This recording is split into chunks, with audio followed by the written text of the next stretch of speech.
please. This is the meeting of the Booth Bay Harbor Planning Board. We have a couple of items on our agenda. I'd like to begin by asking the board members to introduce themselves, please. Jim? Jim Mahoney. Link Sample. Dave Cody. I'm Merritt Blakesley. Tom Meinerch. Ron Cohen. Lisa Toll. Okay. Good, thank you. Our first order of business is the approval of several sets of minutes. You have seen these. I'm speaking to you. My colleagues have all seen these, and so I'd like a motion, please, for the approval of the minutes of the March 8th meeting, March 11th meeting. Second. We got a second? Second. Okay. Discussion. Okay. All in favor of approving the March 11th meeting minutes? Okay. All right. Opposed? Okay. I move the approval of the minutes of April 8th. I have a second? I'll second. Okay. Discussion. Okay. All in favor? Opposed? Okay. I move the approval of the minutes of May 27th. Okay. Discussion. All in favor? Opposed? Who was the motion? Motion was for May 27th. Who made the motion? Second? I made the last two motions. Yeah. I was the second. Okay. All right. Okay. All right. And finally, I move the approval of the minutes of June 10th. Okay. All in favor? Opposed? Okay. Thank you. Okay. We come now to a more substantive piece of business, and this is under new business, and the Mayor, yes. I'd like to myself on this matter. 185 Avenue. From any discussion or any like to make tonight, I'm on a butter. Okay, thank you. We accept that as and I think we'll be okay on voting on this. I think we still have a quorum. Let's see, Link or Jim, who's senior here? Okay, then for the purpose of this motion only or this issue only, we'll ask you to serve as a voting member. Okay, thank you. Okay, the issue is the installation of electric vehicle charging stations in the Meadow Mall. This installation was permitted by the code enforcement officer. The planning board, the letter that I'm summarizing is a letter from the planning board to the town manager and to the select board expressing our concern that this project did not come to the planning board for site plan review and, if necessary, depending on the shoreland setbacks, for shoreland zoning review. And the facts around the sort of the procedural background here is that the code enforcement officer issued a permit for this project on July 17th. There's a 30-day deadline to appeal, which expires next Monday, the 16th. We believe that it would be appropriate for the code enforcement officer to issue a stop work order. That request has been made to the code enforcement officer. He has it presently under consideration. Should he decide not to issue a stop work order before Friday the 14th with a final filing deadline of the 16th, we would the planning board intends to file an appeal with the Booth Bay Harbor Board of Appeals challenging the issuance of the CEO's permit. So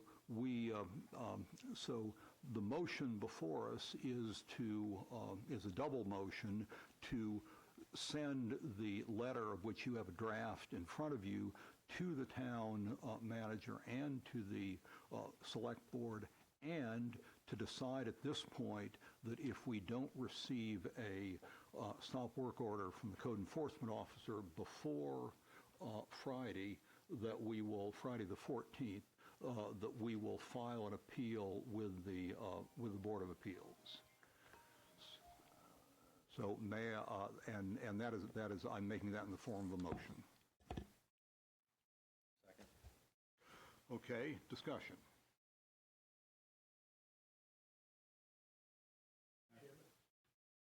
Yes. Yes, I think it would be perfectly appropriate. Thank you. Yeah. I had a discussion with you on Friday in my office. I'd like to know, for the record, was there a planning board meeting to discuss that before you came into my office and brought a memo for me to look at? No, and what I brought you was I told you an unsent draft of a letter that I left with you as a courtesy. It has everybody's name on it as if it's and you signed it, even though it says draft on the second page, it's assigned by you. It was a signed draft. So That's an it's a signed electronic draft? Okay. signature. Yeah. No, there was no intent to. I'm not accusing you. I'm just Okay, asking right, questions yeah. for my own self. Okay. Yeah. Thank Well, you. and the answer is, as I explained, it was a draft unsent letter, That's signed. electronically signed. Yes, signed. Okay. Yeah. All right. Okay. Any other discussion? Okay. All right. Then all in favor of the motion?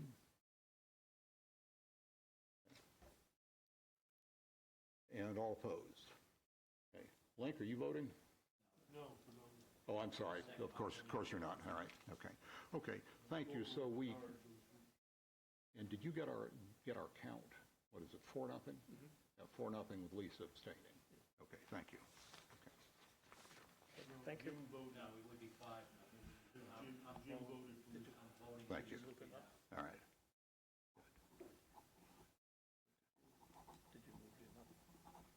I did. Yes. And Jim, I'm moving back down now.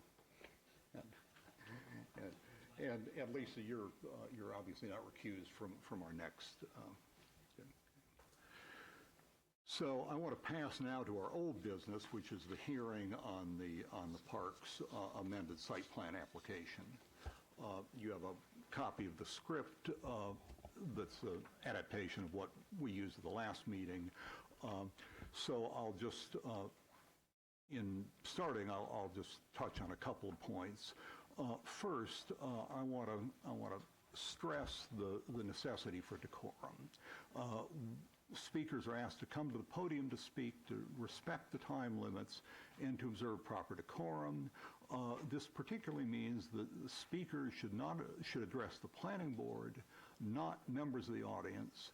Under no circumstances should a speaker engage in a dialogue with a member of the audience, or vice versa. The audience may signify its approval of a speaker's remarks by polite applause, but no audience member may signify their disapproval of a speaker's remarks by heckling, catcalls, or any other audible signal. We're just better than that. We don't need to do that. So those wishing to be heard should raise their hand and remain in their seat until invited to the podium by the chairman. Thank you.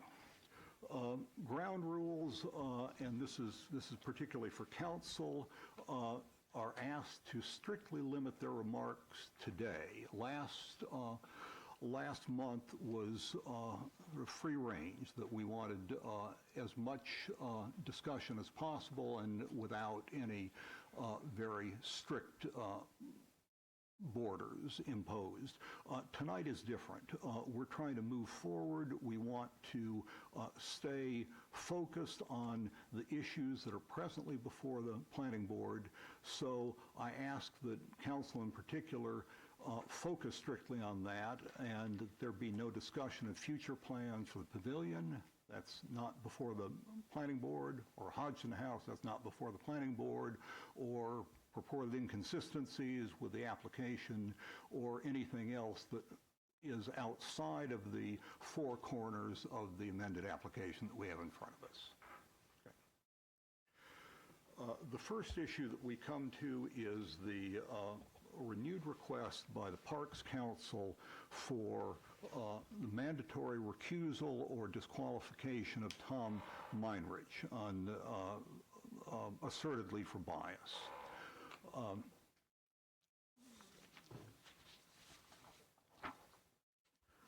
Mr. Meinrich sent a letter to the council for the town in which he expressed his views on a motion that had been submitted by, or writing that had been submitted by the Parks Council concerning the applicability of Section 170-70 to this proceeding. And it was that letter that has given rise to the Parks allegation of improper bias. Mr. Murray, the Parks Council has asked to be heard on this matter, and he may be heard on this matter, but with the following, under the following conditions. First, he is to confine himself strictly to the legal issues surrounding recusal. Second, there are to be no attacks or personal references either to Mr. Meinrich or to the integrity of the planning board. And third, you may have 3 minutes, and Ms. Collins will, if she wishes, have her own 3 minutes. Lisa, are you keeping time? Yeah, thank you. Thank you, Blakesley. The motion is a request that Mr. Meinrich recuse himself for bias, as you put it in the papers that you provided. And we think it's required here because this was more than an expression of Mr. Meinrich's views. I apologize, Mr. Verdon, that may I interrupt you and clarify one point. Are you suggesting that this is a request for Mr. Meinrich to voluntarily recuse himself, or that this is a motion for mandatory recusal ordered by the board of Mr. Meinrich outside of whatever he wants? No, it's both. It always has been both. The prior motions. Okay, well, I didn't mean to take time away from you. If it's both, I understand. Okay. All right. So what's different about this contribution to the problem is that this is not merely an expression of opinion. It is a piece of advocacy. It is a piece of advocacy that probably was prepared not by Mr. Meinrich. Excuse me, you were out of order, sir. You were to discuss the legalities of this issue and not personal conduct. I can't discuss it without discussing the conduct upon which the motion is based. Can't be discussed without talking about the conduct. The conduct is a piece of advocacy submitted by a member of this panel while the matter was pending and before even the evidence had been closed in the case. So it's not possible to talk about it. Go ahead. I'll stop you if you speculate on who wrote the memo. Okay.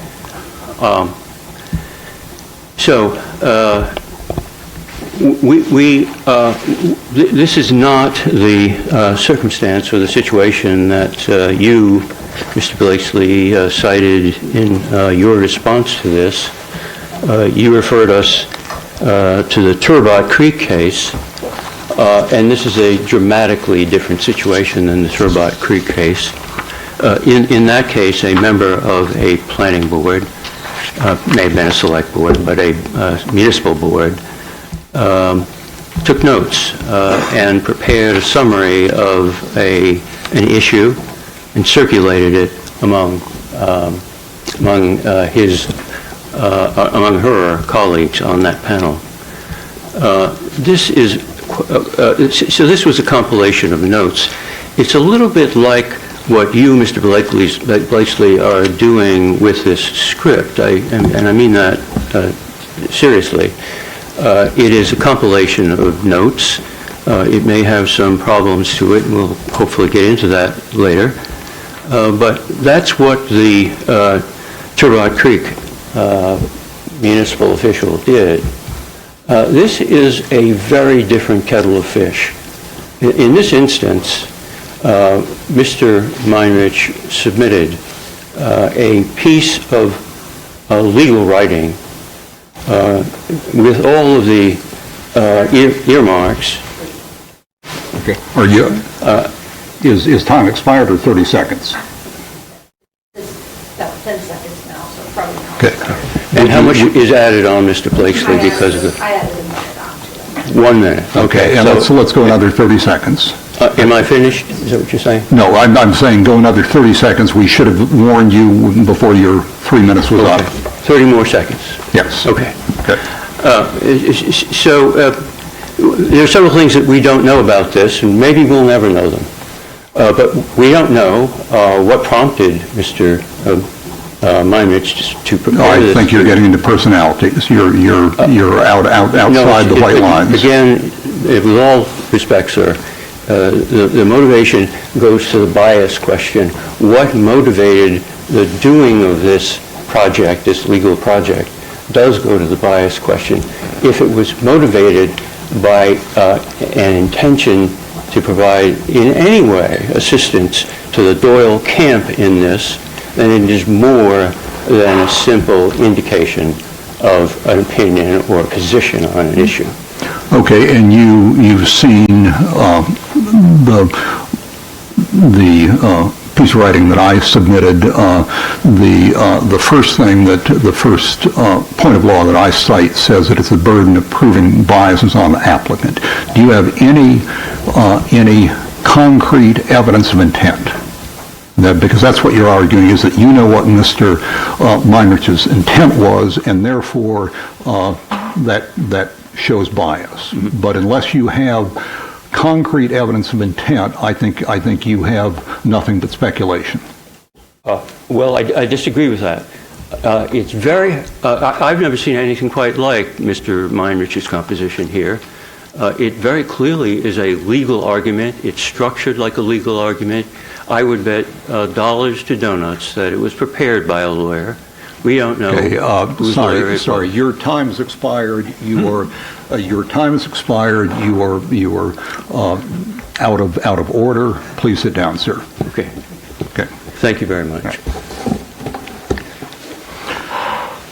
All right. So let me make a motion here. Oh, I'm sorry. Yeah. Thank you, Ron. Yeah. This isn't exactly your fight, but you're welcome to your 3 minutes. It won't surprise you that I have an opinion. Okay, no, that will not surprise you. Kristen Collins for the Doyles. I have seen planning board members submit memos like this before to help explain a point that they feel is complicated and just do a better job putting it out there in writing than trying to get through it verbally during a meeting. I think this particular letter would have taken quite some time to get through verbally. So I don't know what the intent was. I think, yeah, my only issue would have been that it wasn't circulated immediately when it was submitted to the planning board. We do have it in hand now and far before you guys make any findings on this, so I just don't think there's an issue here. If there were, I would of course be stomping my feet about it. Okay, thank you. Good.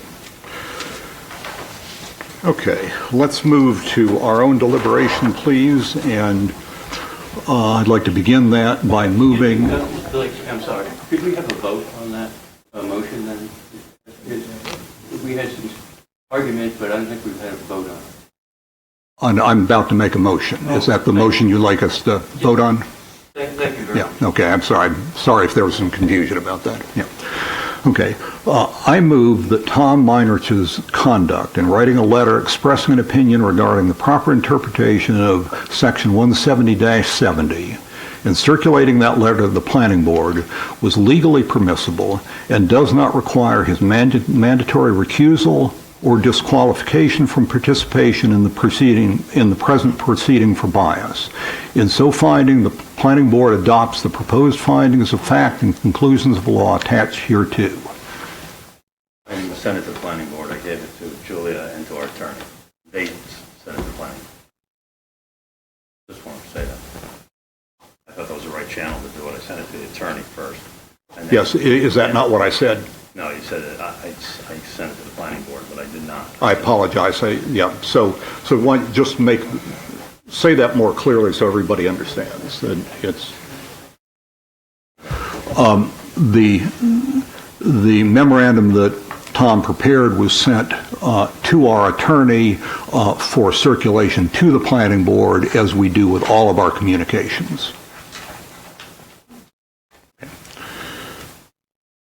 All right. Mayor, Yes. quickly, my understanding is that Tom is recusing himself from this vote, and I don't know whether you designated an alternate, but presumably that. I have not. Thank you. That's very helpful. Tom asked you to recuse yourself from this vote and discussion. Yeah. Okay. And Jim asked you to serve as a voting member here. Yeah. Okay. All right. So there's a motion on the floor that hasn't had a second yet. I'll second. Okay. All right. Yeah. Okay. All right. Discussion. Okay. As you know, I put my thoughts about this into what I've called a proposed finding of fact and conclusions of law. You have copies. The parties, counsel for parties, have copies. So let me just run through what I believe are the crucial points here.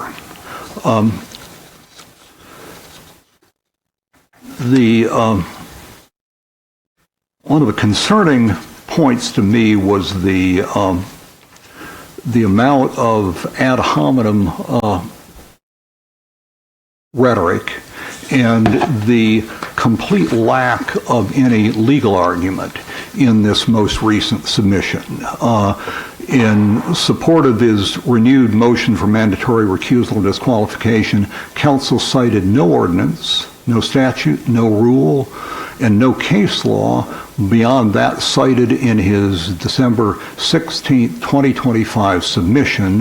That case law was either general case law in support of the proposition that due process requires impartiality and fairness, or the single case that addressed recusal was a case in which the court found that on the facts before it do not require mandatory recusal and indeed are at the outer limits of discretionary recusal. In other words, it's hardly a case that supports Mr. Meinrich's mandatory recusal. What I believe is that the case law here is one-sided, and that on our facts it does not require recusal. The case law that I found in the MMA Manual for Planning Boards, which is an authoritative summary of the law that governs us, the state law that governs us, addresses three situations.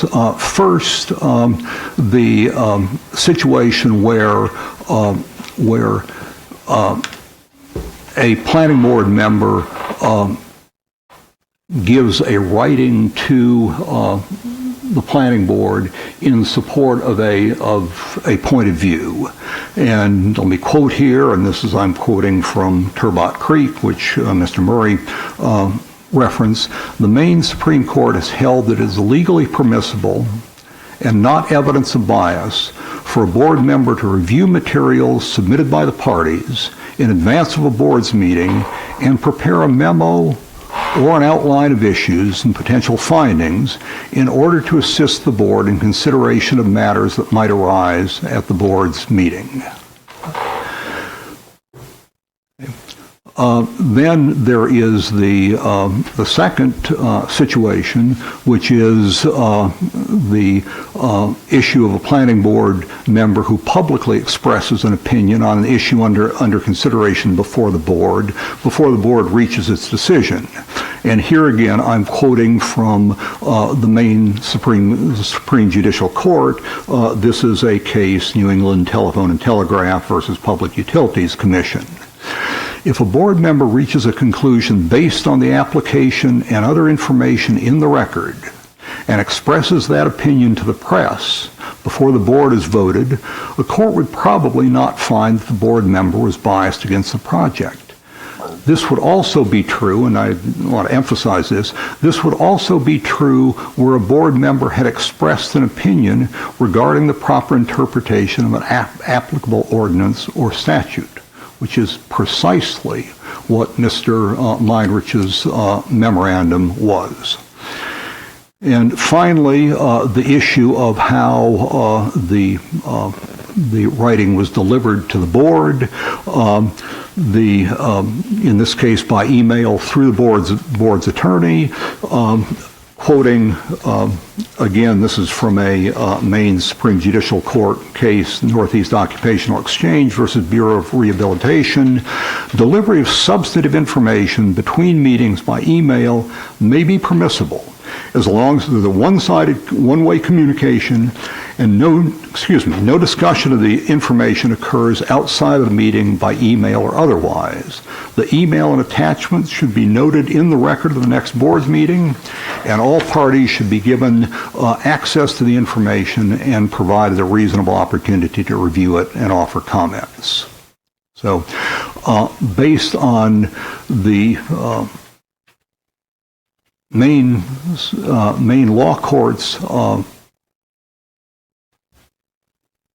wisdom on rule on these three related situations, and in light of the park's absolute absence of any legal reasoning to support its request, I urge my colleagues to find that to vote yes in favor of the motion. Any further discussion? Yeah, Dave? Yep. I have a huge problem with this. Okay. Only because you now seem to be acting as counsel for the planning board. Or if not the planning board, you're acting for counsel for Mr. Meinrich. You sent this out, the proposed finding of facts and conclusions of law. Make sure your mic's on here. Yeah. So the document's called Proposed Finding of Fact and Conclusion of Law.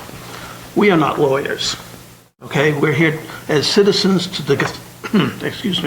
discuss this matter. You've sent this out to everyone. I feel that it has tainted some people's opinion, or could taint some people's opinion, and that in the final part is the conclusion of law. The planning board finds that Mr. Meinrich's conduct, you have already made the decision that the planning board has made Mr. Meinrich's conduct and letter expressing his opinion something that we've already voted on. That's how it appears here. Wait, I understand everything up to something we've already voted on. So the last part, conclusion of law. The planning board finds that Mr. Meinrich conduct in writing a letter expressing an opinion regarding the proper interpretation of 17070, circulating that letter to the planning board was legally permissible and may not be cited as evidence of bias on grounds of recusal or disqualification. You have basically sent this out and told us this is what we're voting. No, whatever. That's how I look at it. You may look at it somewhat different, but when you send this out, okay, you're telling us we didn't have a chance to discuss it. Well, Dave, two things. First, this is proposed findings of fact. And second, one of the cases that I cited in here says that it would be permissible for a board member to express an opinion regarding the proper interpretation of an applicable ordinance or statute. I understand that, I Okay. can read. Yeah. But you can propose an opinion, but you can't put down that the planning board has already found this in the letter and then send it out to someone. They're reading it, saying, thank you, Merritt, for doing all the work. I'm going to agree with you, you're a lawyer. Well, I think It's a go legal ahead. brief. All right, but I think what you're having trouble with, if I understand, is the conclusions of law paragraph, which says that the board finds. And of course, we haven't found yet. But you have told us we find by sending that out to us. Link? That's the motion you just read, basically. Yeah, this is the attachment to the motion. Right, but Yes. that last paragraph is in and of itself the motion. Okay, Almost in verbatim. almost verbatim, in slightly different words, but yes, Right. okay. With the exception that it wasn't sent to the planning board, it was sent to the town attorney and the town manager, and then sent to the planning board via them. So, it's not you're telling us that, it's that this is what we will be discussing and voting, is how I look at it. And that's certainly how I look at it. Everyone's entitled to their opinion. My Okay. opinion is that it tends to taint the issue. I'm not even discussing whether it's right or wrong. I'm just saying sending this out before discussion is just not the right thing to do as a legal brief. We're not lawyers, once again. We're citizens coming here to do a civic duty. Okay, but we're coming here to do a civic duty guided absolutely by what's in the law. Okay, Yeah. you're going with the planning board book.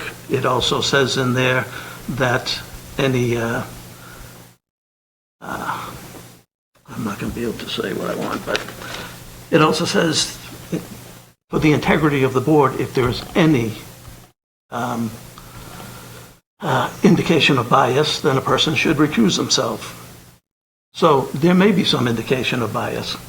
Having an opinion is not being biased.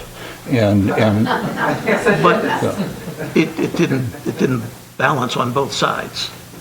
It was single-sided, as I read it. well, but you mean I didn't express Not you. two points of view. No. The memo didn't express No. 2 points of view. No, the letter. The letter that was given from Mr. Meinrich leaned on one side heavily. Well, as does this. This is the proposed findings of fact. I'm just saying, you didn't bring up the issue out of the planning book that said if there's any indication. You want to just go on that they did not present something. I think what I want to go on is the repeated expression by the Maine Law Court that doing what Mr. Meinrich has done and what I've done with this writing is entirely permissible. It was permissible, and I'll let it go at that. Okay, fair enough. But if you need more time, I'm happy. Nope, don't Okay. need more time. All right. Okay. Anyone else? I did want to comment on one thing. Sure. To kind of back up what you were saying, it is quite possible for people to be biased because everyone in this room is biased against something. But when you're reading the law, you still have to follow the law, whether you like it or not. You still have to follow that. So just because somebody doesn't like something, if the code says you can't do it, you can't do it. So. Okay. Anyone else? Okay. Are we ready for a vote on the motion? Okay. All in favor? Opposed? Okay. What's our count here? 4-1. 4-1. Okay. Good. All right. Okay. Thank you. Okay. So, Tom, you're unrecused. You're demoted. Promoted. Yeah. Promoted. Yeah. Relieved. Let off the hook. Okay. Okay.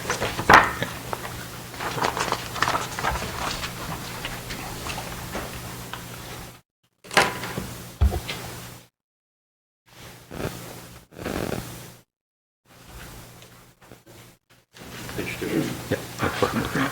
Sure.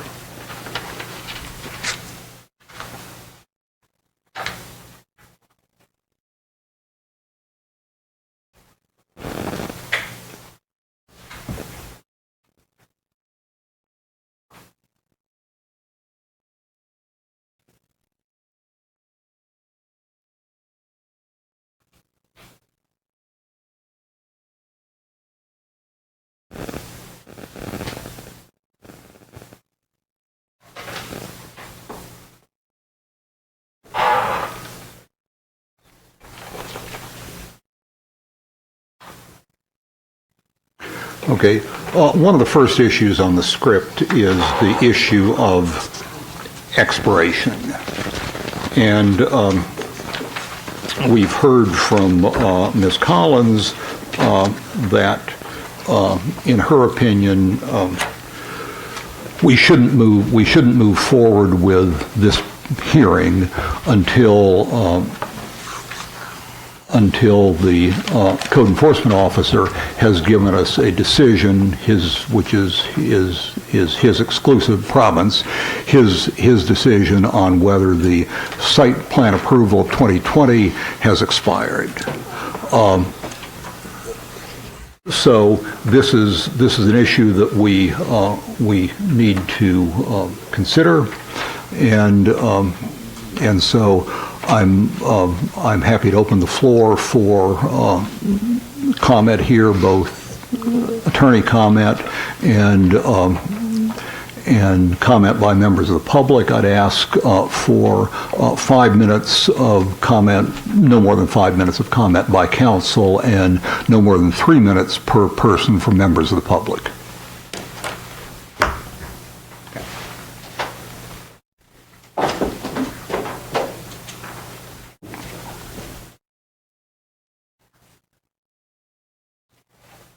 So I think the planning board just has a really complicated job in front of it in trying to figure out, I know it's on the script or the agenda, to understand which elements are part of the amendment and which elements are part of perhaps the original approval, and that job is made all the harder by not knowing whether the permit has expired.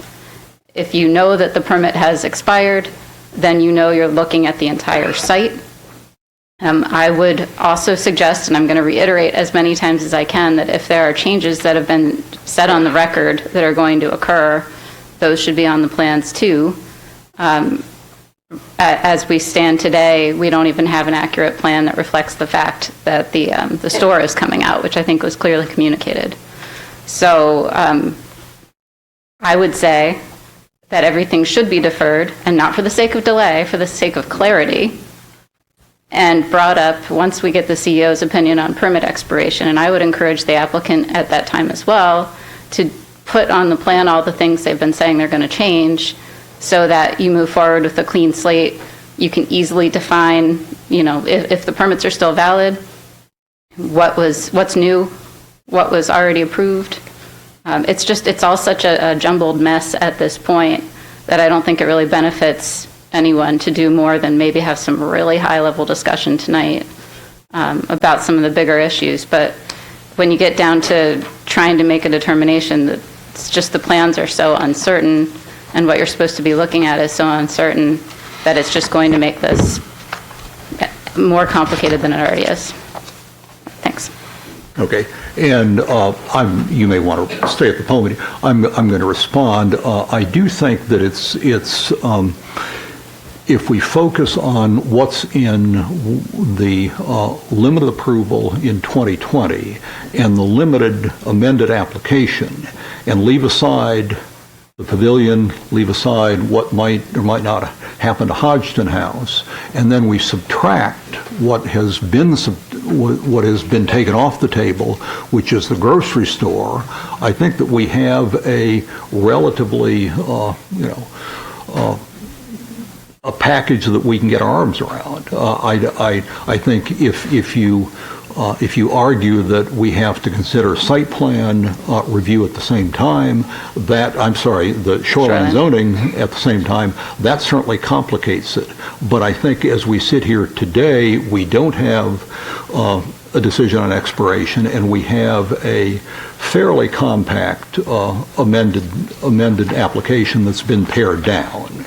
So personally, I see no reason not to go forward with that, because that's the matter that's on our agenda, is a hearing, and the expiration has not, no expiration has occurred yet, or no determination of expiration has occurred.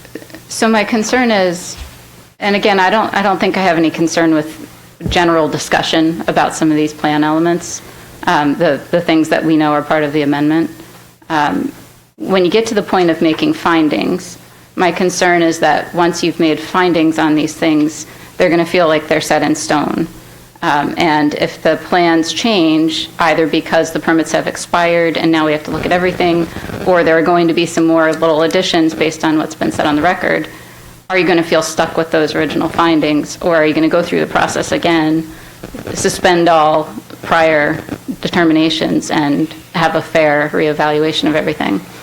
So again, I think I wouldn't object to having some more discussion. We want to try to keep moving this forward. Sure. But findings feel premature until we know what the scope of the review should be. Well, I think right now we absolutely know what the scope of the review is. The scope of the review is this very limited number of items in the amended application.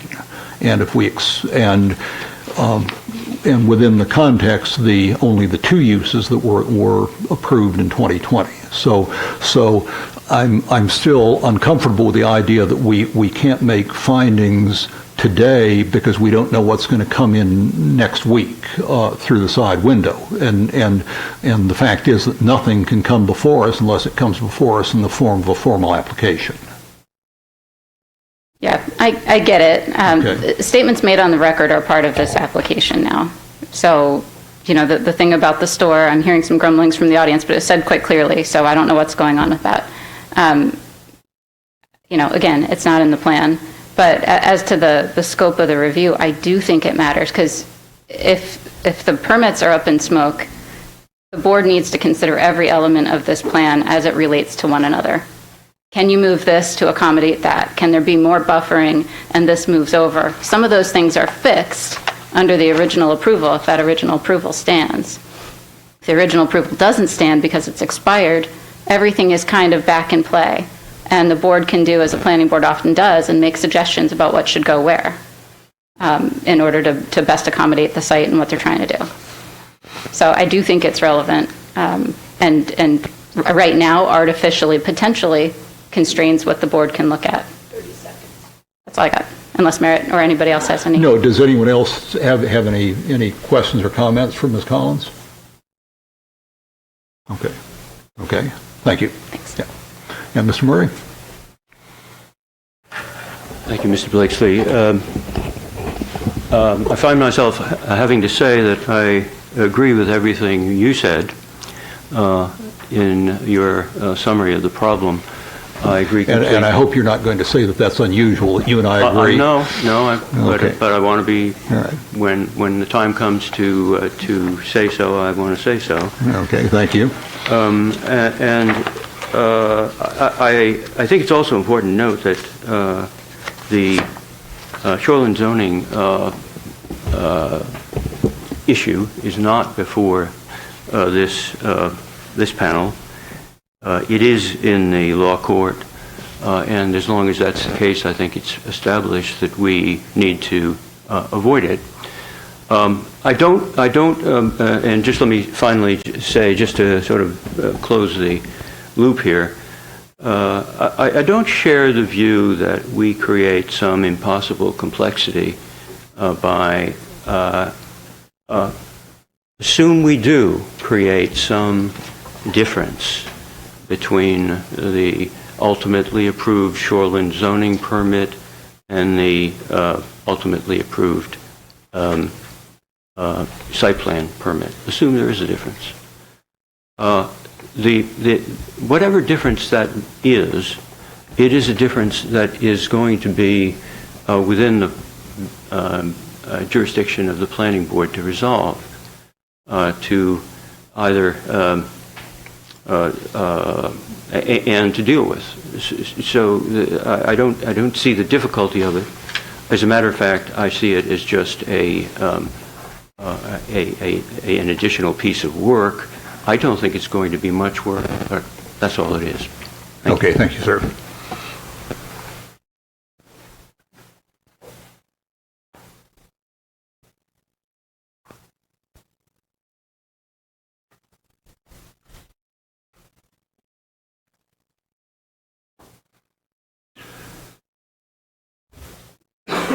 Okay, so I circulated by email earlier today competing motions, depending on which way we come down on this, so let me read them both. And yes. Oh, I'm sorry, of course I do. Thank you for keeping me honest here, Ron. Yes. Does any member of the public want to be heard? We're certainly would welcome your input. Okay, thank you very much. Okay, so I think the motions that we should consider is a motion that reads, move the planning board move forward with this evening's scheduled site plan review hearing because the town's code enforcement officer has not yet provided a determination whether the planning board's October 14th, 2020 approval of the park's original site plan application has expired. The determination the planning board requested from the CEO at its July 2026 meeting, or the opposing motion, move that the planning board immediately adjourn and continue this evening's scheduled site plan review until hearing until such time as the town's code enforcement officer provides the planning board with a determination whether the planning board's October 14th, 2020 approval of the plan's original site plan application has expired. Those are two motions we can consider. The third one, I think, from you, Ms. Collins, is that I'm having a little trouble not understanding, but a little trouble knowing how to implement, is you want to discuss high-level things or things that won't be compromised if we get a decision on expiration. And as I say, I understand the point you're making. I have no idea how to make a decision on what to discuss, what not to discuss. I think in my view, we either don't go forward or we go forward as though there's been no expiration.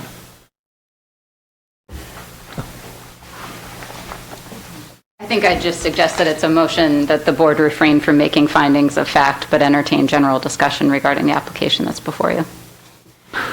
Okay, but every time we make a motion, there is at least implicitly attached to it a finding of facts. Often that's baked into the motion itself because they're fairly short motions. But I don't see how we can proceed beyond a decision on a motion without that carrying with it findings of fact. Well, that's exactly what I'm saying. There wouldn't be motions. The planning board doesn't always work on motions. You know, you're going through a general discussion of the permit standards and the questions you need answered and whether you think it meets the standard, and then you sort of drill that down towards the end of a meeting into findings of fact. So I'm saying just skip that last part. That way you can move this forward a little bit. Issues like buffering, for instance, they're there whether the application is being looked at in toto or whether it's just this amendment. You know, you can talk about that. I think you could make a finding on that if you really wanted, because it's not going to change. But anything else I think could be discussed. The number of uses, the size and location of the splash pad as amended.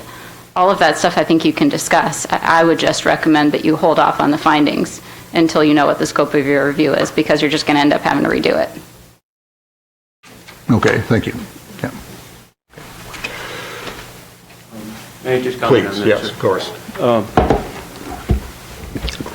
I mean, I'm a strong proponent of high-level discussions, but I don't think this is the place for them. We have an application before the planning board. It has done a lot of work on it. We have done a lot of work on it. I think that if we have the opportunity to proceed with it, we ought to do so, so that there isn't more lost time. We've been through this issue of generalizing about this problem, and there's been plenty of it in the back and forth between the lawyers and the panel. I don't think we need to do more of that here. Thank you. Okay, thank you. Okay, colleagues, what's your pleasure here? How do you want to proceed?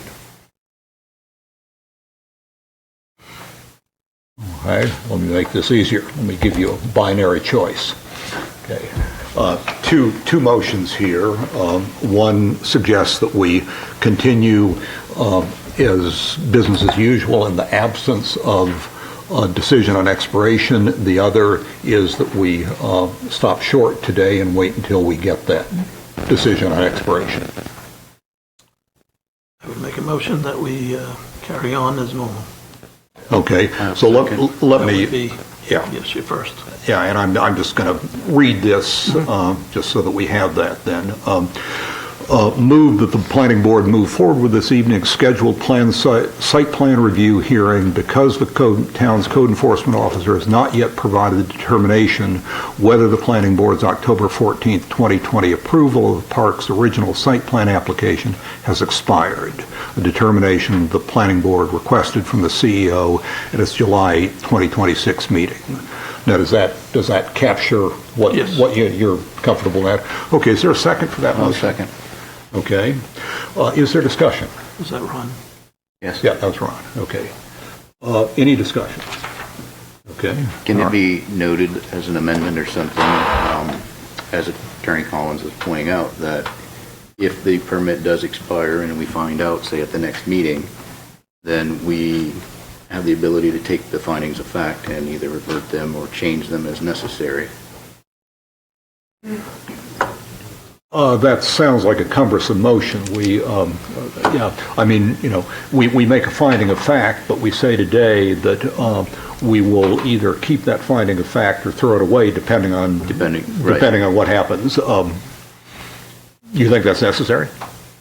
I mean, we're going to have to do that anyway. Yeah. Okay.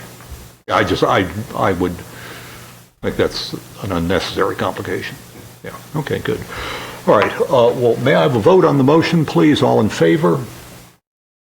Okay, opposed? Okay, thank you.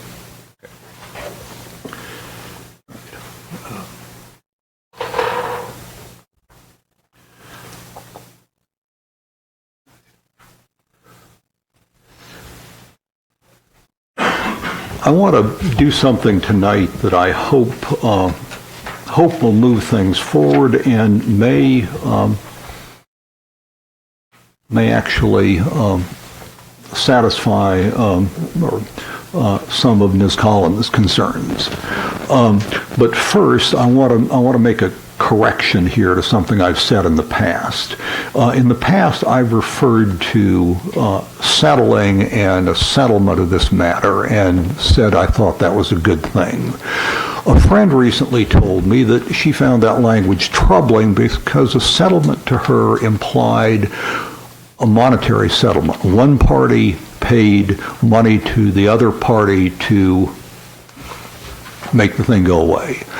That had never, in 100 years, crossed my mind that was what I meant by settlement. So just to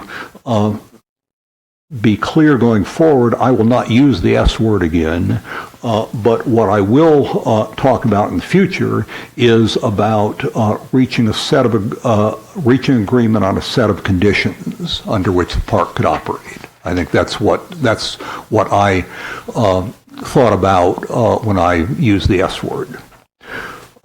So let me start this next part of tonight's meeting by invoking two principles that I believe both to be true and principles that can guide us usefully in this proceeding.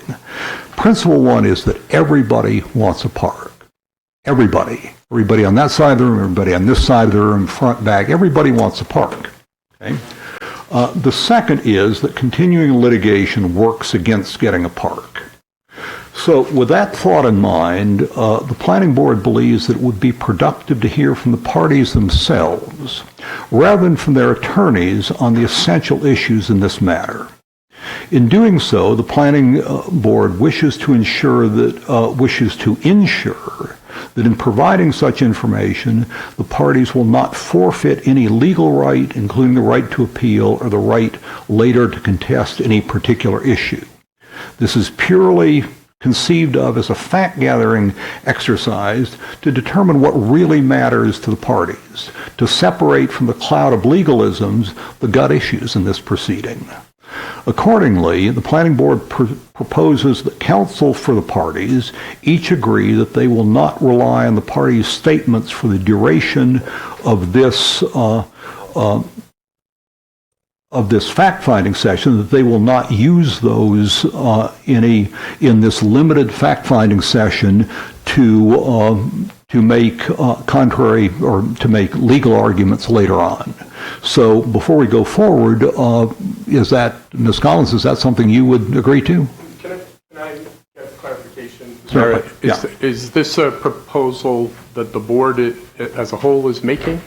Or are you just floating this as a potential? I'm proposing that we do this right now. Because the way you've described it is that this is the desire of the planning board, and I'm not aware that the planning board has taken a vote on the process. We can certainly take that vote. Let's finish this point and then come back to that and see if the planning board wants to go. I'll finish making my proposal, and then we'll decide. But thank you. I just want to make clear. And that's a fair point. I want to clarify whether this is the planning board proposal or is this just something you're floating, get reaction. I'm floating it for planning board approval. Okay. Yeah. Okay. So Ms. Collins, is that an agreement that you would be comfortable with?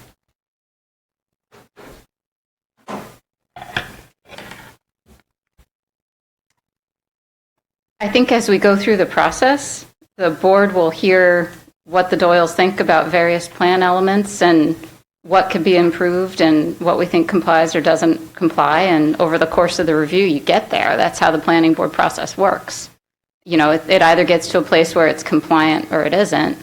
So the Doyles can have a laundry list of things they say they want to see. Those things are, may not be required by the ordinance. And conversely, the board could change a lot of things, but that doesn't necessarily mean that they're going to comply with the ordinance, which doesn't necessarily move things forward because the planning board still has to apply the ordinance. So I just want to be really clear that I think what you're asking for is a statement of what the Doyles want to see out of the project. Absolutely. Which I think we've said and are more than happy to say again. But it's not by way of settling that, that's going to make a compliant application. Okay.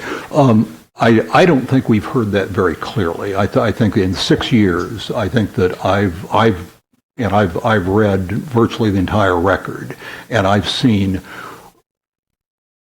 references here and there to things that bother the Doyles.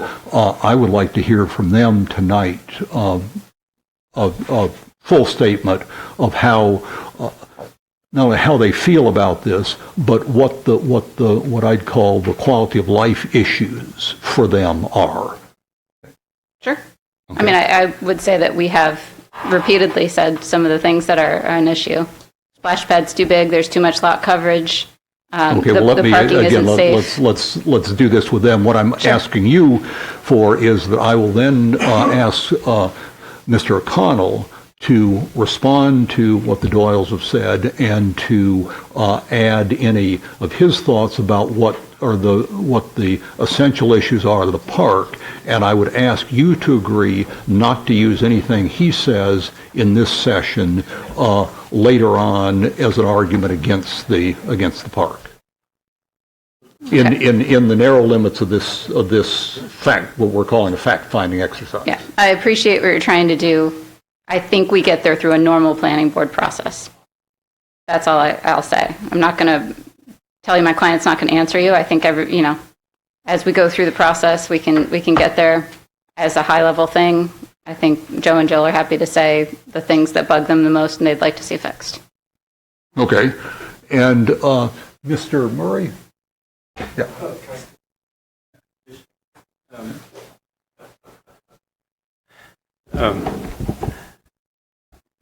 Your idea, Mr. Blakesley, surprises me, but I think it's a sensible thing to do.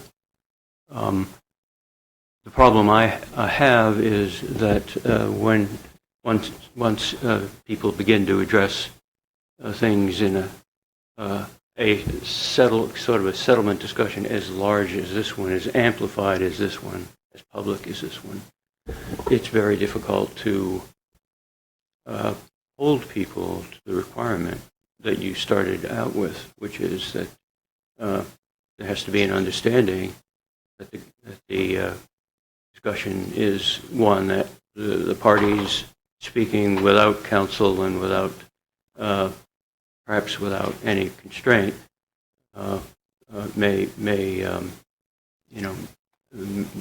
not be entirely consistent with their best interests. So my answer to you is I think it's a good idea. I hope it can be done.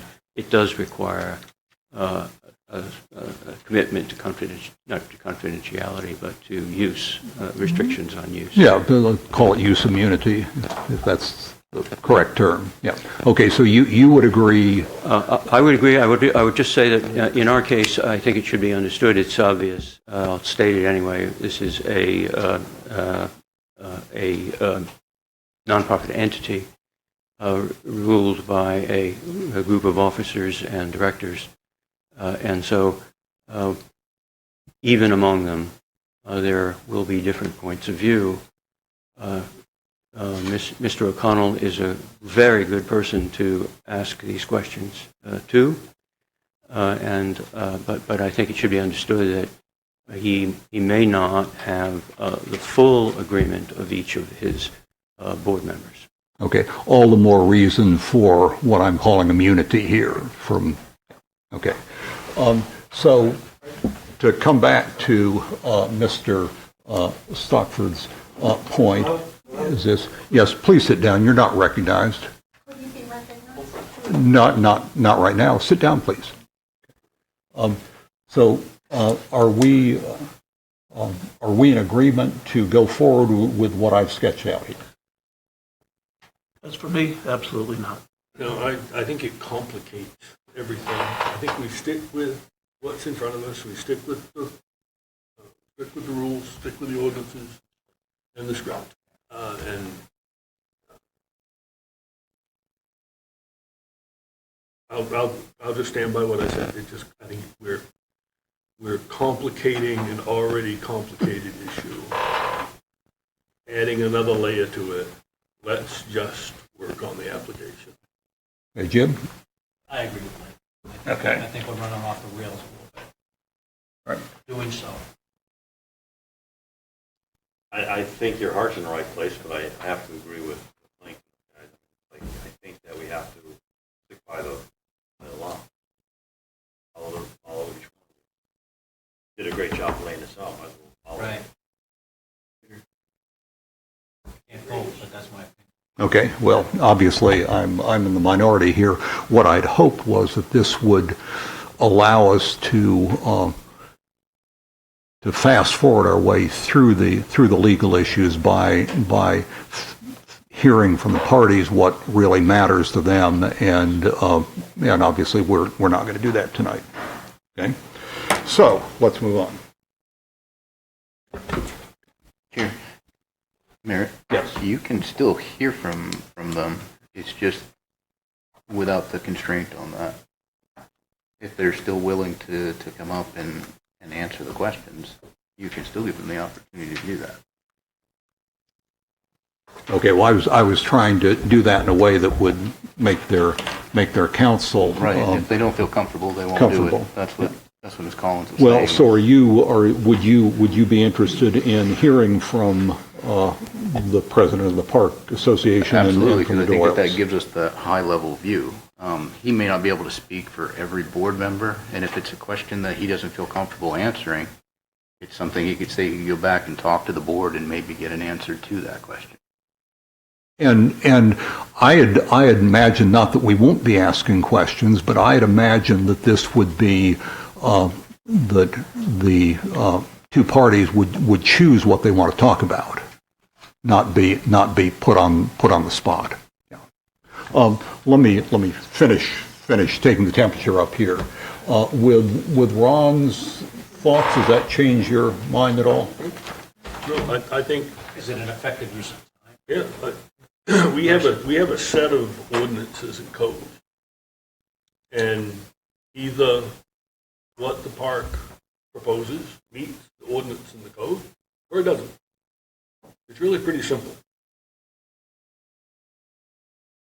The abutters may very well have an objection to that, but if it meets the code and the park chooses to do it, I don't think we have any choice but to approve it, because it meets the code. Well, I'm not See what I'm suggesting. saying? Yeah, of course I do, don't yeah. want to have I want to talk about the merits of it. I want to talk about how it fits into the code. This is why this is dragged on for 6 years, because we've been talking about things that we don't need to talk about and haven't been talking about the things we have to talk about. And that's the codes and the ordinances. And either it fits or it doesn't. Have you read, though, to the bottom of the script? Yes, Okay. I have. Yeah.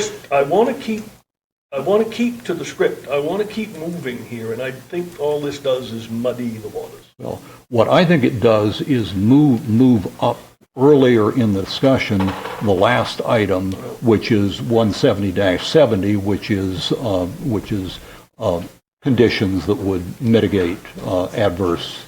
Let's get all the boilerplate stuff done, and then we can talk about the last one.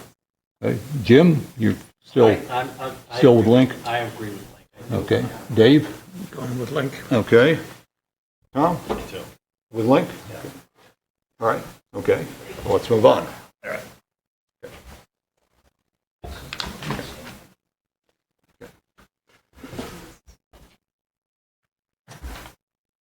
Okay, let's go very quickly. You've got the script in front of you, so I'm not going to go through this in any great detail before we get into the issues.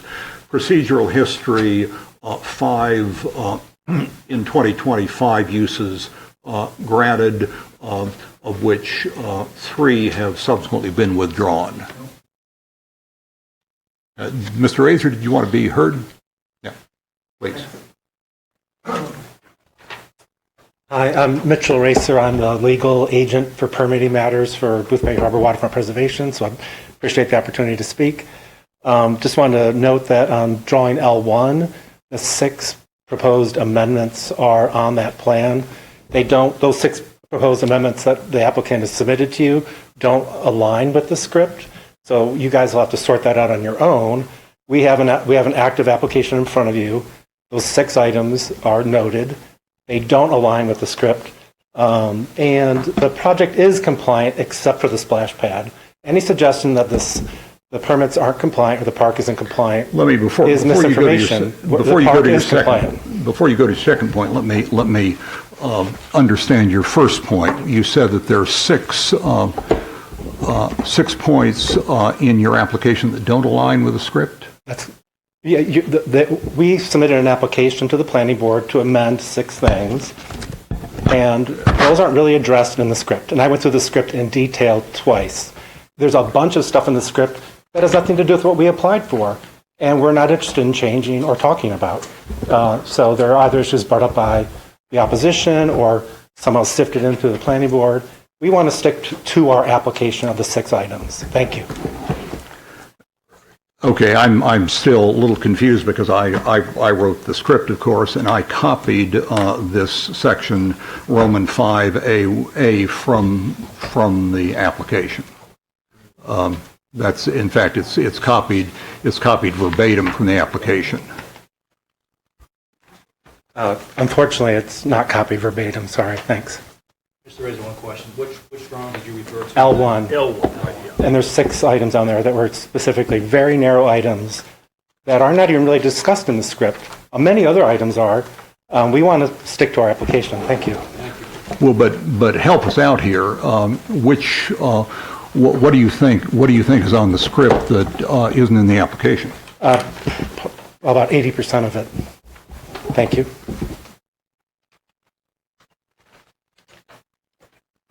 All right. Okay.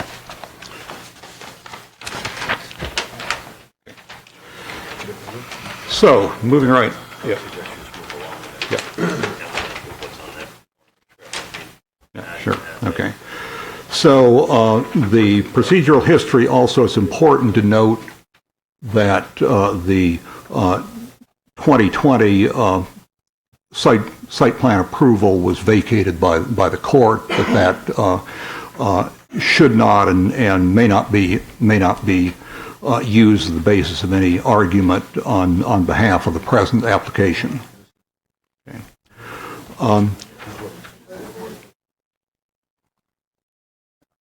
Was there a question? Could you repeat that, please? Of course. Yeah.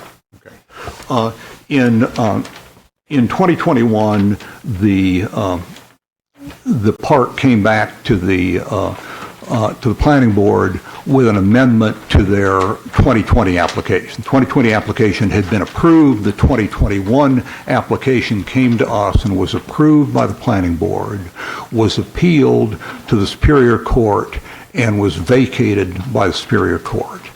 That is the state of the law on the approvals in the 2021 application. It's as though they never happened.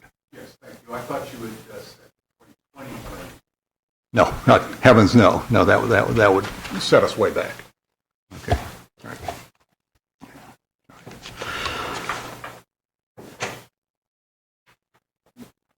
So and I think it is worthwhile to go through what I understand is in the present application. Jim, you had the site, the plan out there. Are you seeing something different from what's in the script? I couldn't answer that. I'd have to go through it line item by line item. Mr. Reyes could just explain to us what is different. 85% is not much answer. What items are missing from the script? Addition. Sure. I prepared a 48-page response to the 28-page script. I don't know how much time we have to go through it page by page. Unless in the process of going through the script, you could raise that issue that it's not relevant as the drawing that you've submitted. Sure. I mean, I can give a number of examples, discussions around access, lighting, uses, dumpsters, marina parking, discussions around the Doyle's opinions about uses, all sorts of stuff that are absolutely completely already approved in 2020, and we're not proposing to amend now, are now as part of your script. And actually, I would say... Well, if it's not an issue, then I see it advantageous to clear the waters and just clear it up. Go through the script. Whether it's relevant or not, if you say it's not relevant. Well, but it's presumptuous on behalf of the planning board to present a script on items we're not asking to amend. I think it's a matter of clarity. We don't want to amend those items. I'm not saying that. I'm just saying it's a matter of clarity. There's just so many things spinning. No, there's 6 items. There's 6 items we want to amend. I think the board would like to see clarity, and I say we go through the script, and if there's an objection or there's something missing or you've already addressed it, say so. Okay, we'll move on. Okay, and I am prepared to do that. I've redlined it. Okay, thank you. That would be the way to do it. Okay, thanks. I don't know. Anybody else have anything to say? Thanks. We really want to get this moving. Yeah, well, of course we do, yes. And what I'm looking at is the planning board application that was submitted on January 15th that has an appendix with it, which is a summary of proposed activity, and this is what I referred to as having been copied verbatim into Section 5A. And there are 5 items there, plus the 6th, which was added later, which was the on-site treatment of wastewater. Okay. elements from 2020 that were removed from the present application are worth noting as well. The first one is 14 previously approved overflow parking lots that, on the north lawn were approved in 2020 and have been removed from the present application. Also, 2 parking spaces, one adjacent to the building at the center of the site, the other adjacent to the Marina Support Building on the southern end of the site. Those 2 parking spaces have been removed. And then we have the question of the, the two additional parking spaces removed that were associated with a residential building. And so that's a total, as I count, of 18 removed parking spaces. Then finally, and this is, I hope there's no misunderstanding here, but let's find out now. The application as amended removes the neighborhood grocery store planned for the ground floor of the Hodgson House. Now, is that when that was announced somewhat surprisingly? Please wait to be recognized, Mr. Razor. Mr. Razor, please sit down, take your chair, and wait to be recognized. That's still appearing on L1 as being a Right, but we were told in our last meeting that was no longer under consideration. I asked for written confirmation of that by the Parks Council. We haven't received that confirmation. So, can Mr. Murray, can you tell us whether that's still something, or Mr. Razor, if you'd prefer, whether what the status of the neighborhood grocery store is? Yeah, it's. I did see your note, and I apologize for not getting back to you. That's not part of our 6 requested amendments. Okay, thank you. And may we have that, Mr. Murray, in writing, please? Yes, thank you very much. Okay. And then that brings up the issue of parking spaces. Does that require the removal or carry with it the removal from the application of the parking spaces that were associated with the neighborhood grocery store, which is, I believe, were five parking spaces in 2022? Mr. Razor, you want to address that? Yeah, we're maintaining the 5 spaces. And in terms of the parking summary, we're removing 2 spaces. So we have a net plus of 2 spaces in the final proposed amended plan right now. Okay, go through your math for us, okay. Yep. Sure. We were approved for 34 spaces. We're requesting to remove 2 residential uses, which require 4 spaces.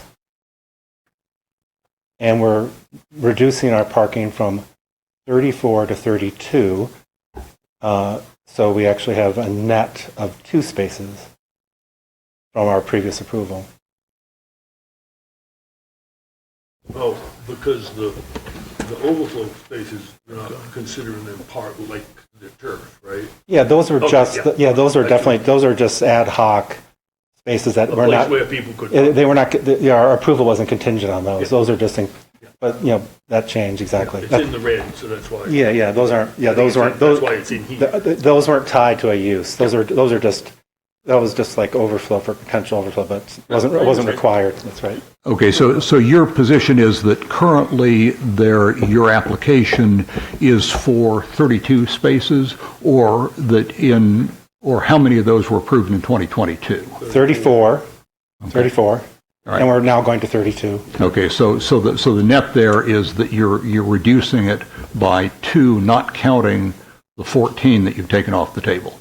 Yeah, because those weren't part of the parking ratios per use. Those are just sort of icing on the cake overflow spaces. Okay. They weren't tied to any particular use. Okay, thank you. All right. Mayor, if I could. Of course. I'm still unclear. Is the grocery store in or out? Yes, we've just heard Mr. Murray is just committed to telling us in writing that it is out. Oh, it's in. We're not removing it. That was talked about, that we were removing it. On the site visit. Yes, I was there. We were there. The discussion was around the nature of it, like what kind of services would be provided potentially. Yeah, and we didn't officially amend the application. Thank you.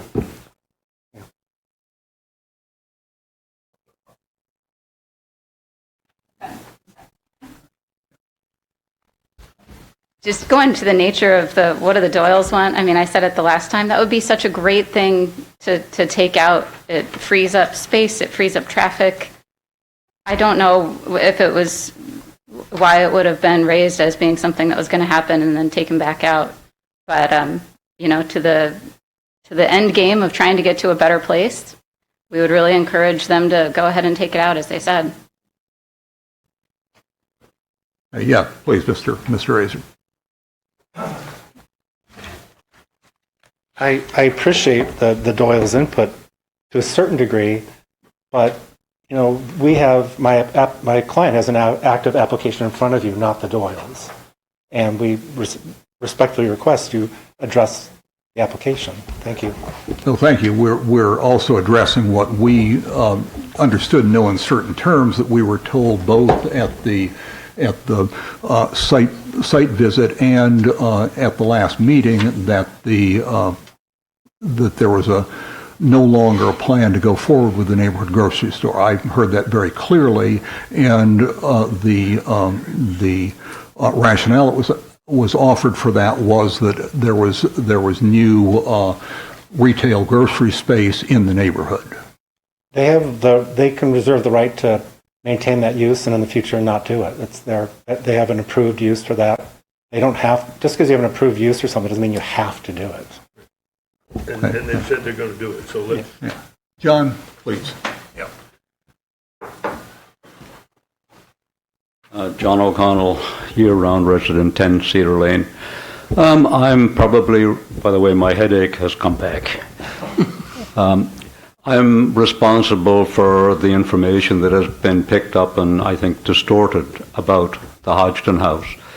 My remarks started off saying that the structural analysis by two civil engineers said there was no point in trying to make this thing work. No way could it be restored to code, and so on and so forth. They also mentioned that, and Ms. Collins was there, I also mentioned that the footprint would pretty much be the same as what currently is there. We are, as you know from the parking, we're dropping off the residential committed spaces because we're not going to have the residential for obvious reasons, because that would be a brutally expensive operation. And on the neighborhood grocery store, the comment I made was semi-offhand, there's now one down the street. Why would we want to do that? And that's where I left it. We do something simpler, but not a neighborhood grocery store. I don't know if that's helping you or not, but that's how I presented the information. Okay, good, and thank you, and that does fit with my recollection of what was said. Hey, Mayor. Yeah. Can I just ask one question? Please. Yeah. Mr. Razor, maybe you might be able to answer this.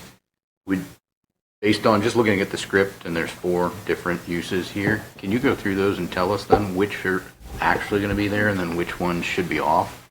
That way we make sure that the plan matches what the uses are. Yeah, the L1 drawing in front of you notes the proposed uses. We're removing only one use, and that's the residential uses. Okay. Thank you.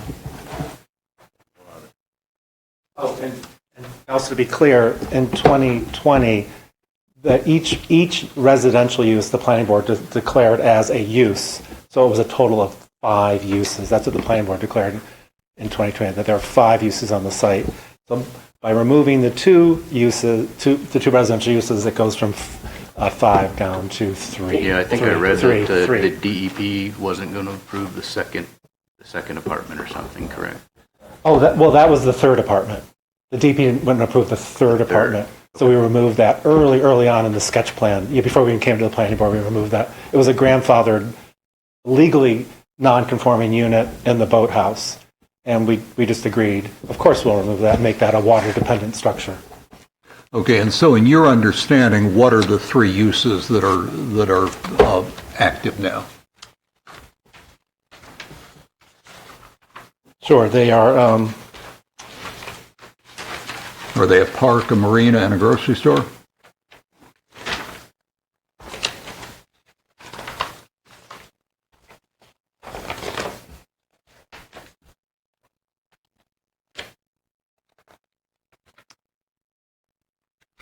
I'm looking for the page.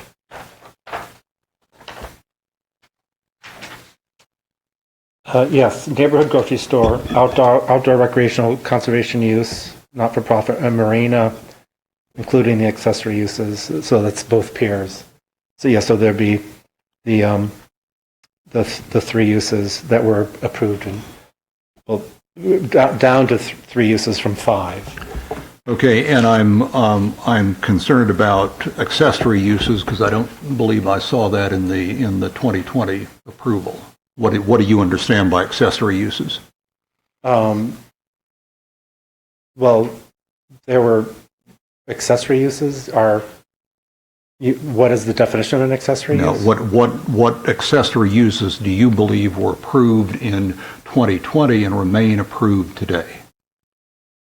Well, I mean, the DEP made determinations such as parking is considered an accessory use to the park.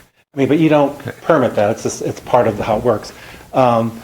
Let me ask my question more clearly.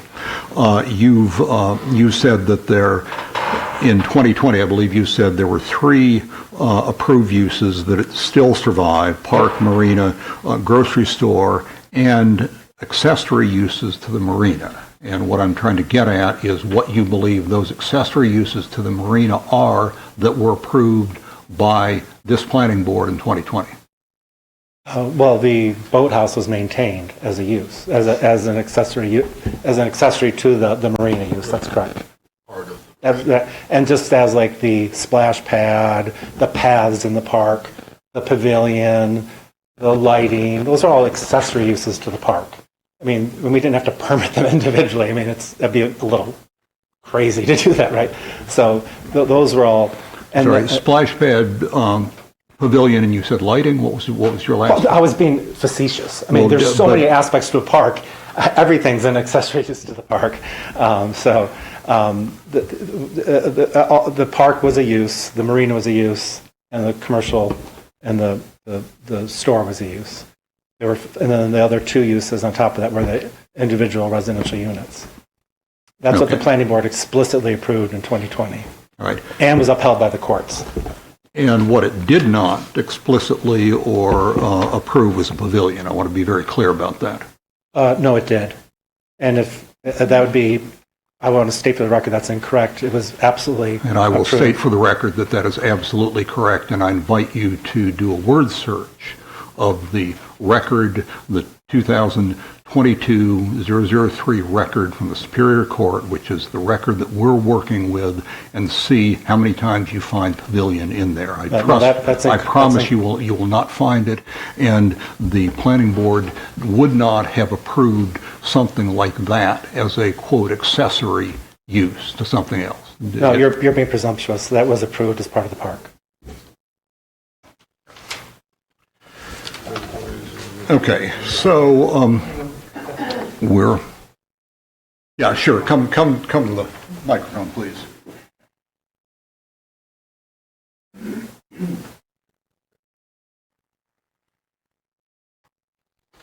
Hi, I'm George Craig, Preservation Board member, Booth Bay Harbor resident. So in 2020, on October 10, on 14th. On October 14, the planning board was in possession of a document from the shoreline zoning coordinator of the DEP that identified both the pavilion and the splash pad as accessory uses to the park.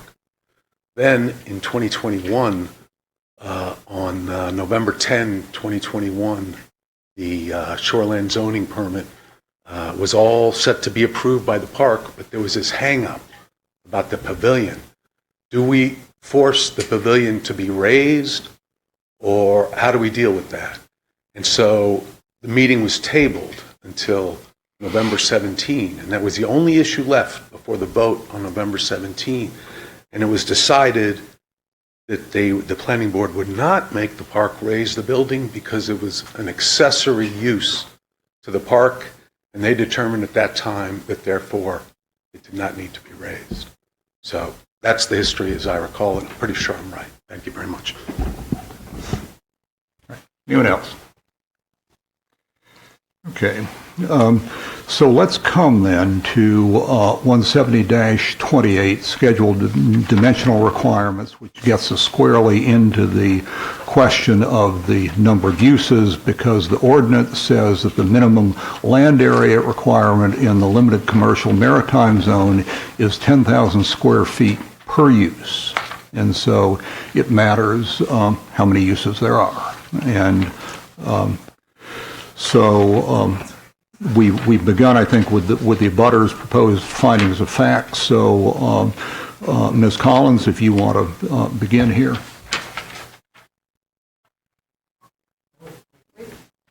I think we don't want to belabor anything. We've got all of our points in writing, and I think you've captured them in the script. Okay, well then if I may, let me ask a couple of questions here. Where does the buying station come from?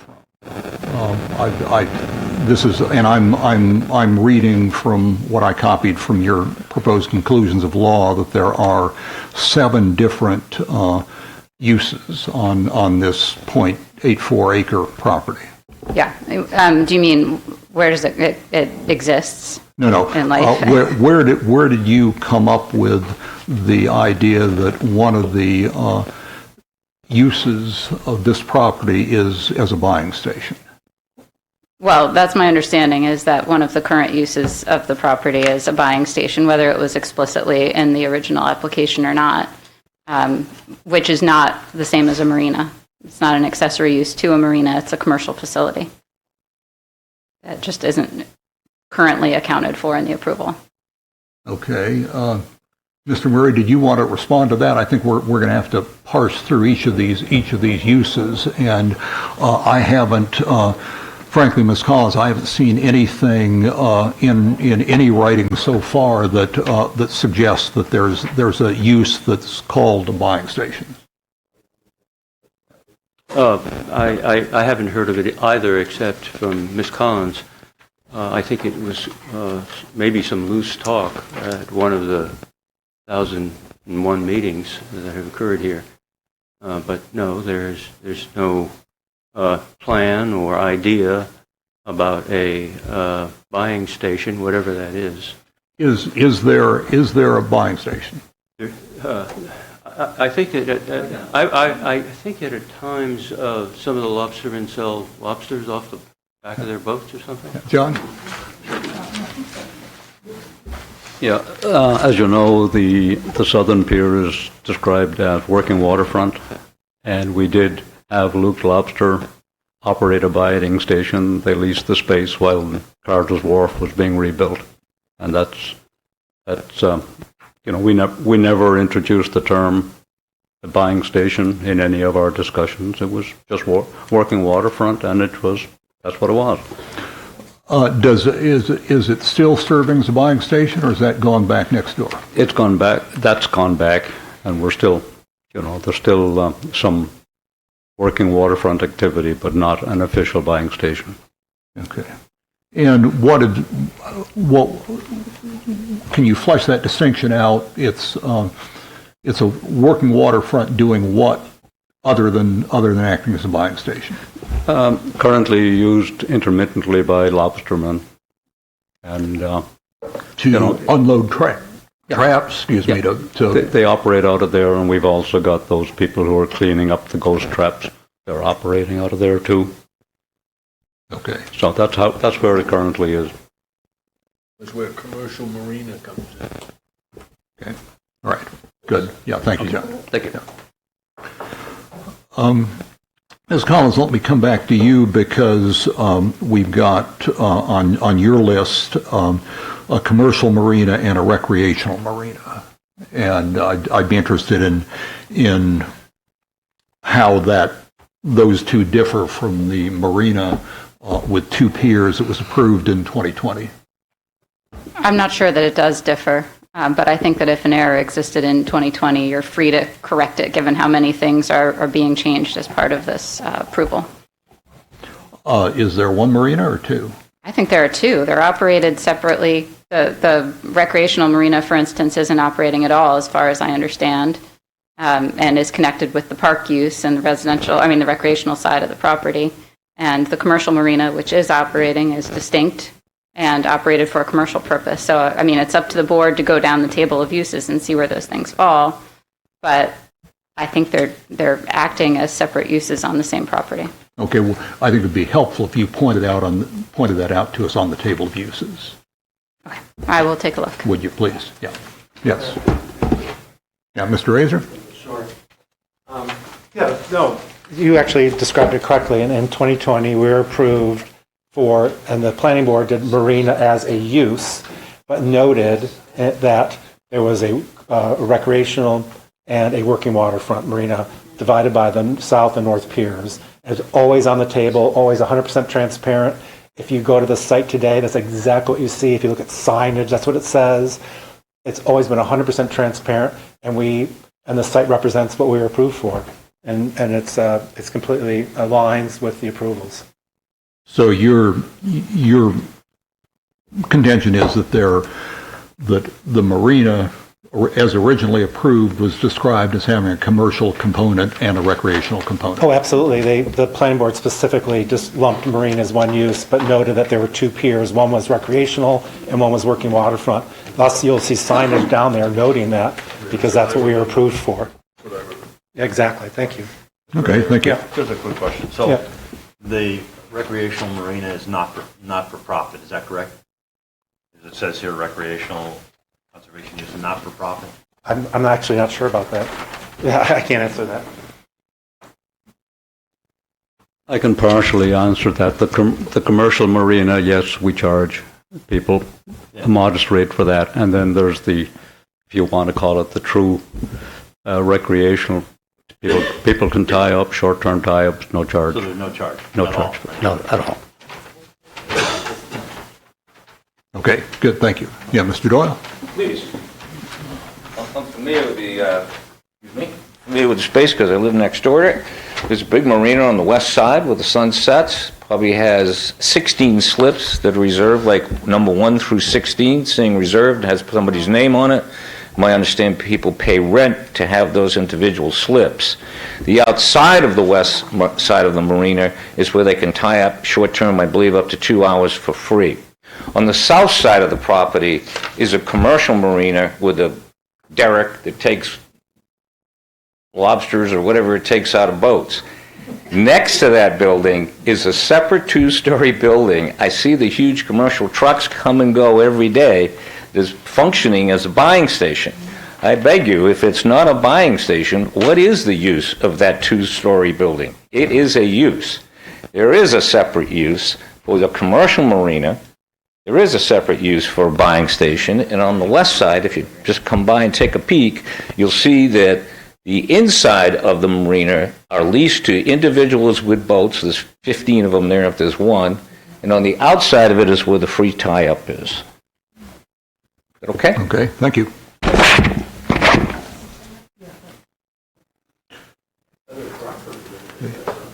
Finally, Ms. Collins, on...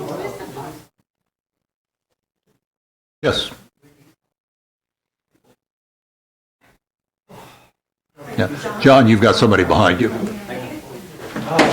Oh, careful.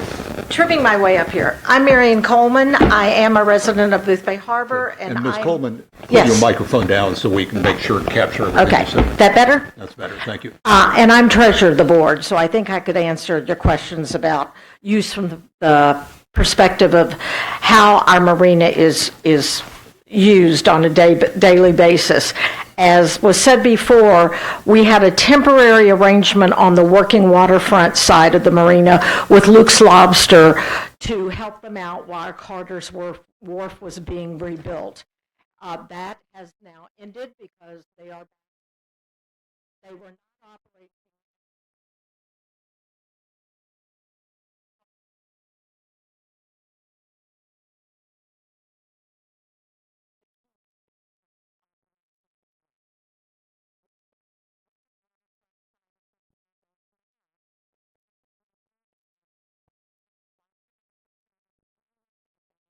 On their boats, if they need to pull in for some reason. Basically, it's there for whatever they want to use. That we did put in a hoist. So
Yeah.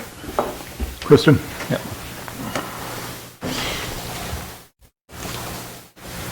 I just wanted to point out the definition of a marina, which is a business establishment. And you're in which section? I'm in the shoreline zoning definitions in 170-101.12. Okay, but is there a definition in Article 13? Because right now we're doing a site plan review, and so a definition of a marina in the shoreline zoning section doesn't help us out.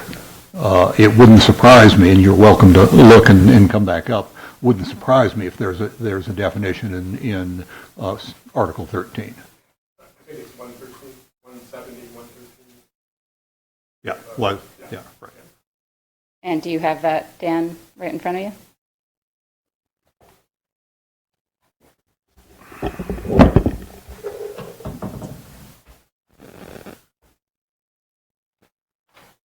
I'm getting there.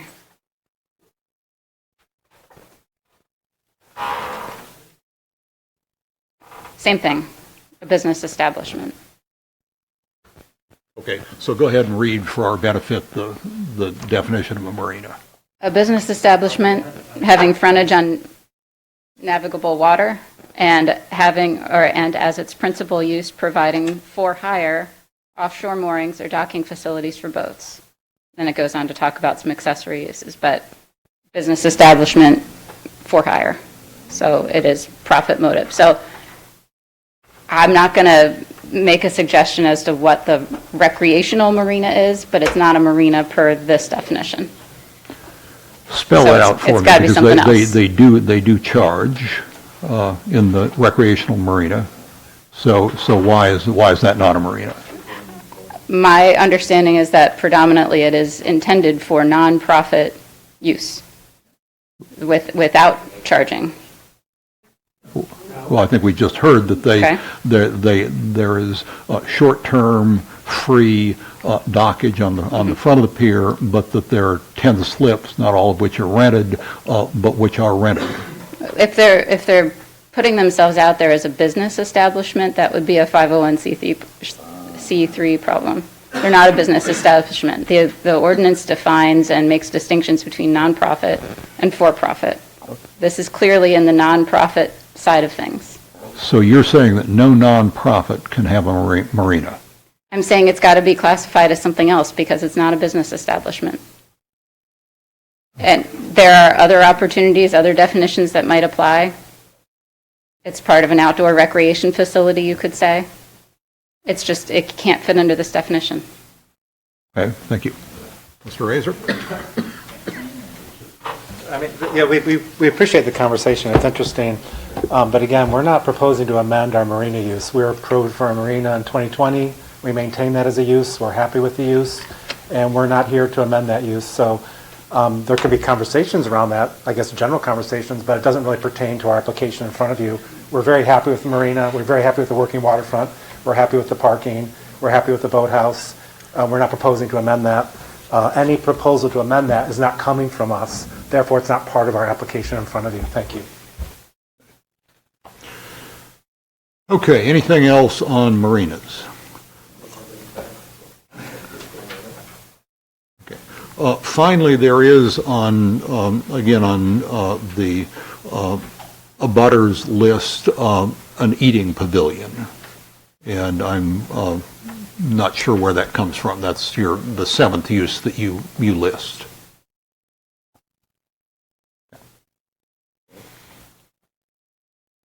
Yeah, that's the pavilion on the pier, which has the use of which is completely up in the air as far as I understand things. Okay, to me, it's not up in the air at all. It was never approved. Okay, I will take that too. Okay. Yeah. I mean, I think it's shown on the plan as a pavilion, but I don't think a particular use was ever identified for it. I don't think we ever saw elevation drawings of the building, for instance, or any semblance of what it would be used for, or what it would look like. And we're also hearing that and they have NERPA permitting to raise it, et cetera. So that's why I say it's up in the air. I don't know. Okay, all right. Please. Yes, of course. Mr. Blakeslee, say that as far as the pavilion is concerned, it does appear that there's a question about whether or not and where the accessory approval of that use occurs. I think that you have been referring to the written record, and I'm not sure that the written record that was assembled for the purposes of the Superior Court Appeal, Consolidated Appeals, is complete in that respect. So we will give ourselves the assignment of poking around a little bit to see what we can find on how it is that, and by the way, I should say that since I've been involved in this, the notion that the pavilion was approved as an accessory use to the park has been constant. That's been something I've heard from the very beginning. That doesn't mean we shouldn't document it, and I'd like to work on that if we could. All right, well, let's enlarge the scope of what you and I hope the abutters will give us, and that is, we're talking about 17028. How many uses are there? If there are 4 uses, then the park's out of compliance. If there are 3 uses, the park is in compliance. So if each of you would give us a writing setting out your view, and obviously, Ms. Collins, you've done this to a certain extent, but I think with this discussion, it would be reasonable to put your thoughts together so in a form that allows us to make a decision. And finally, even before we leave this, the question of amphitheater, and this is a question, sorry, Mr. Murray, this is a question for Ms. Collins. You've cited here an amphitheater and an event location as a use.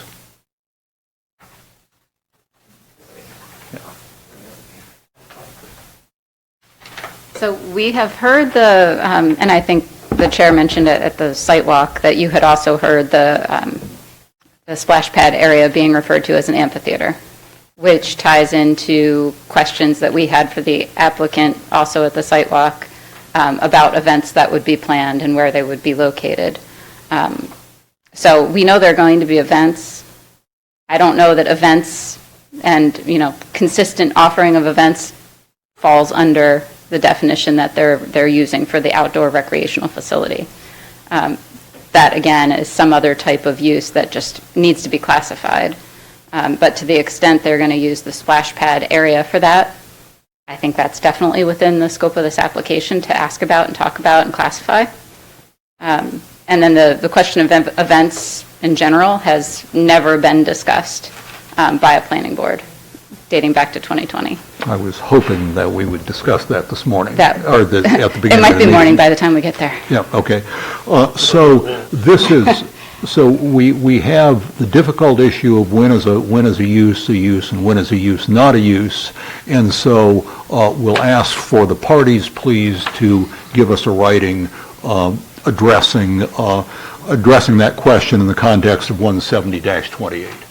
Respectfully, I just don't have enough information to say whether that the amphitheater is an amphitheater or an event space or what it is. It just hasn't been made clear.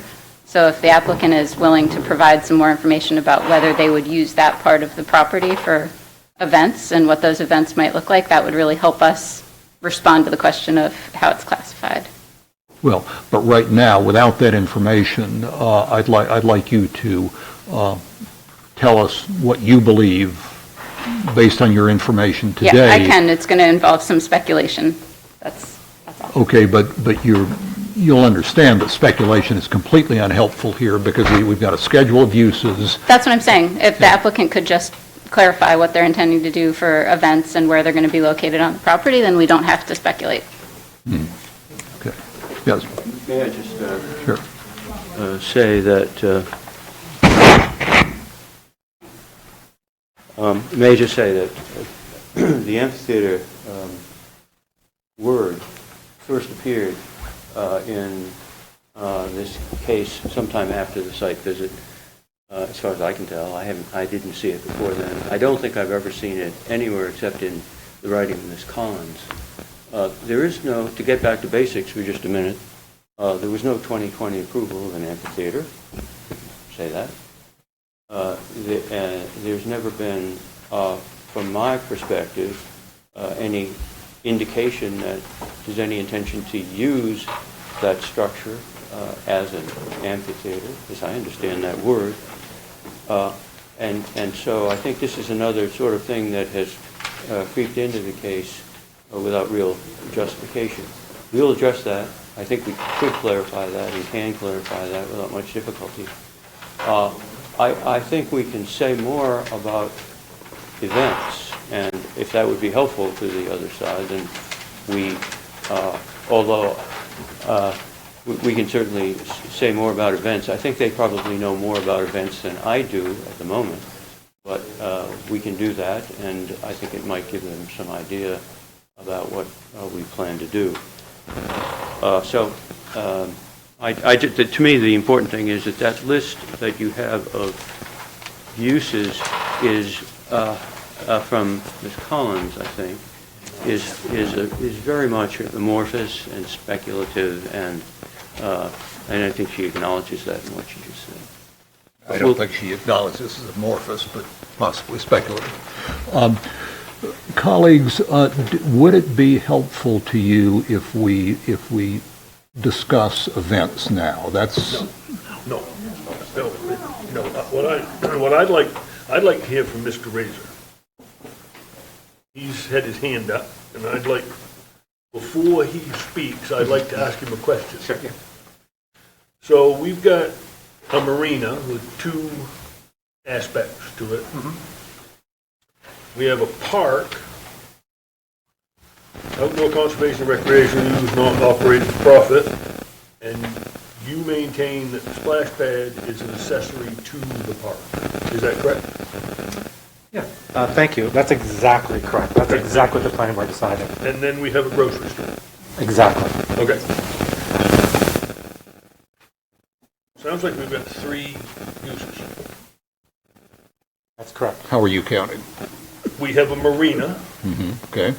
with, Just a marina, full it's just a stop. marina. Okay, right. Whether one side's commercial and one side's recreational, I don't care, it's a marina. Okay. People dock boats there. And I know a little bit about marinas, just a bit. We have a park, and we have a grocery store, a retail, that's three, Okay. on a lot that's 36,590 square feet. Okay. So Sounds like they're in compliance. you're satisfied. I'm satisfied. Okay. Well, we'll hear further from them. We can talk about events later. Okay. Thank Mr. you. Razor, did you have another point to make? No, your interpretation is correct, and it is correct. In 20, That's how you see it, in 2020, that's. in 2020, exactly. 2020, we were approved for 5. After very detailed deliberation with DEP, You got CEO, two, planning and board, yeah. three. Okay, Very that's all. detailed, all above board, and very, very thoughtful. I'm not questioning that. Yeah. In no way, you don't have to convince me of that. I just wanted to know how you came to the three, and that's how you came to the three. Well, there was maybe a potential insinuation that 5 was too many, and that's what we were approved for, and that's Yeah, what but the you've courts got have rid of them, upheld. So that's. Yeah, and the court upheld it, yeah. But And you're that's not- correct, yeah. yeah. You're correct. Thank you very much. It is 3, right. Okay. So let's try to make some progress here and move off of 17028 and move on to 17067, which is a relatively, I hope, a relatively easy question. This requires that before we grant site approval, all of the permits and approvals from other agencies are in place. So what I need to know, what we need, the board needs to know, is what those other permits are and whether they're in place already. So. Thank you. Yeah, in terms of other permits, in 2020, the additional permits we needed to get were a DOT traffic driveway permit, which we have and received that. We had to receive a full NERPA from DEP, which we did, and we had to receive similar review from Army Corps, which we received. So we received all those additional state and federal permits. We were not allowed to get our site plan permit in 2020 until getting all additional required permits. So our site plan could not be granted without getting those permits. And those permits were in place. So I can't think of another permit we were asked to get. The third one was, please, the Department of Engineering? Army Corps. Army And Corps, that ties in with the NERPA. That's part of the NERPA review. And we received all You can't permits. get one without the other. Yeah, they're sort of hand in hand. Yeah, exactly, that's correct. So we received all permits in 2020. Basically, we could not have received our site plan permit unless we had all permits in place. Thank you. Hey, Mr. Razor, just one question on that. Yep. After you made the changes with the splash pad relocation and all of that stuff, did you go back to get another NERPA permit for that? I did amend the Update NERPA. that I you amended did? the NERPA permit, yeah. Okay. That's correct. I mean, they were thrilled. It moved further from the harbor. So it was like, I mean, it was like an administrative thing, because anything farther from the harbor is good. Hey, Mayor, I'd like to ask a question. Please. Related to 17027, schedule of uses. Even just under water-oriented uses. Again, what we're hearing tonight, there is a boathouse there. That is a use. There's a marina there, and that is a use. And then there's a pier or a dock. And so just from a water-oriented uses, those are 3 right there. There is a retail with the grocery store. So again, we've talked about that being a use. But just from the water-oriented uses, boathouse, again, which we heard tonight, a marina, and a pier and dock. Those are three uses according to the schedule of uses.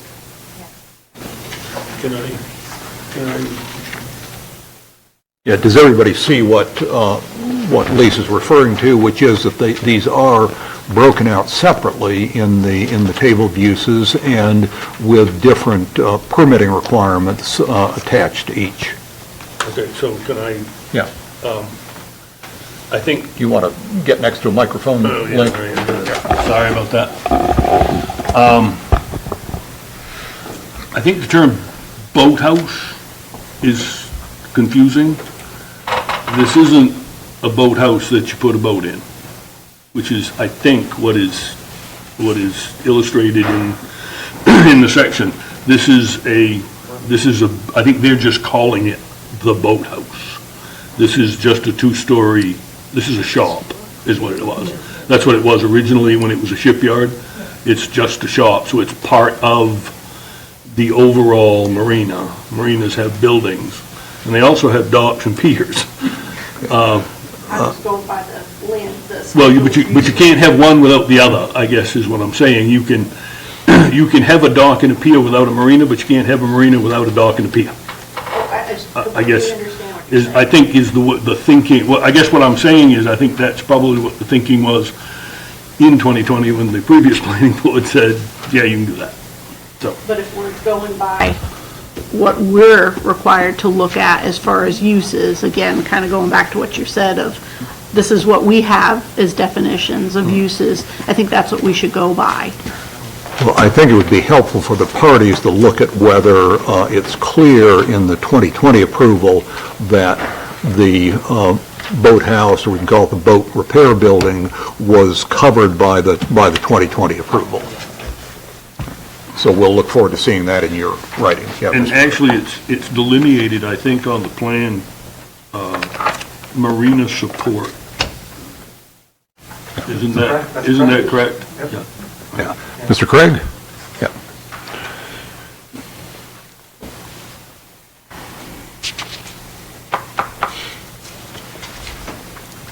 So in George Craig, Booth Bay Harbor resident, Waterfront Preservation Board member. In 2020, the Shoreland Zoning Mr. Craig, I apologize. Is your green light on? Yes, it is. Okay, good. Yeah, your voice is a little low. Oh, okay. And we want to make sure you're captured on the recording. Okay, thank you, Chairman.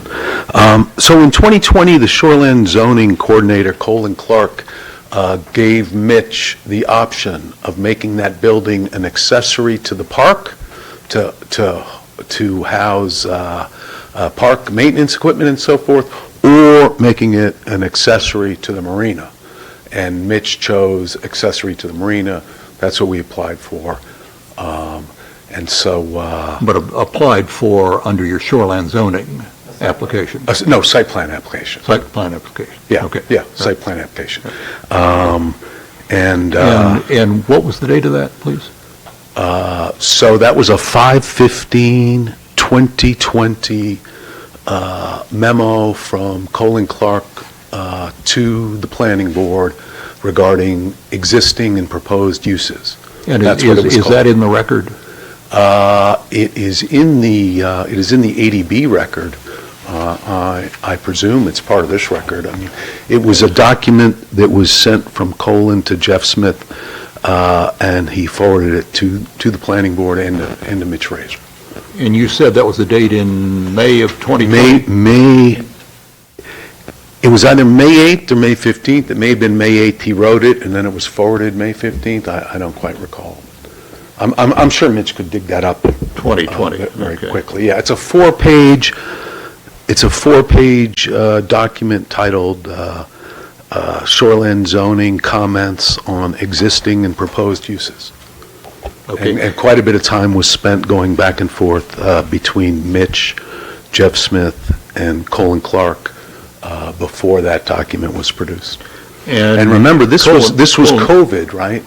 This was during COVID, so a lot of stuff, Zoom was just getting started. A lot of stuff was happening by email, by necessity, and so these are the kinds of things that you may not have found just in your normal review. Okay. Of the And Mr. Clark was with DEP? Yes, I believe he still is the Shoreland Zoning Coordinator for DEP. Yep. Mr. Craig, was that the same letter that they also talked about the other building that was on the North Pier? Because I do remember reading that when I was going through that. You mean what we're calling the pavilion? Exactly. Yes, he said the park, outdoor conservation and recreational use includes the pavilion and the splash pad as accessory structures, accessory uses. Yeah. So the use, my understanding is the use can either be a principal use or an accessory use. So it could be the marina is the principal use, the dock, the parking, the hoist, accessory. Is that the way it's generally looked at in marinas? That's the way I would look at it. Yeah. Now, whether that's legal or not, that's the way I look at it. But Thank you very much.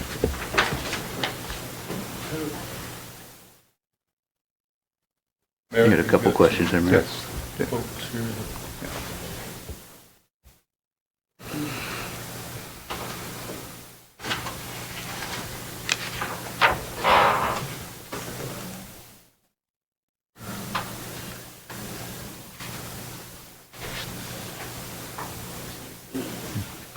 Where do you think, Ron, that you saw that? It was in that large packet that they gave us access to the folder and had Okay. 400 pages on it. All right, thanks.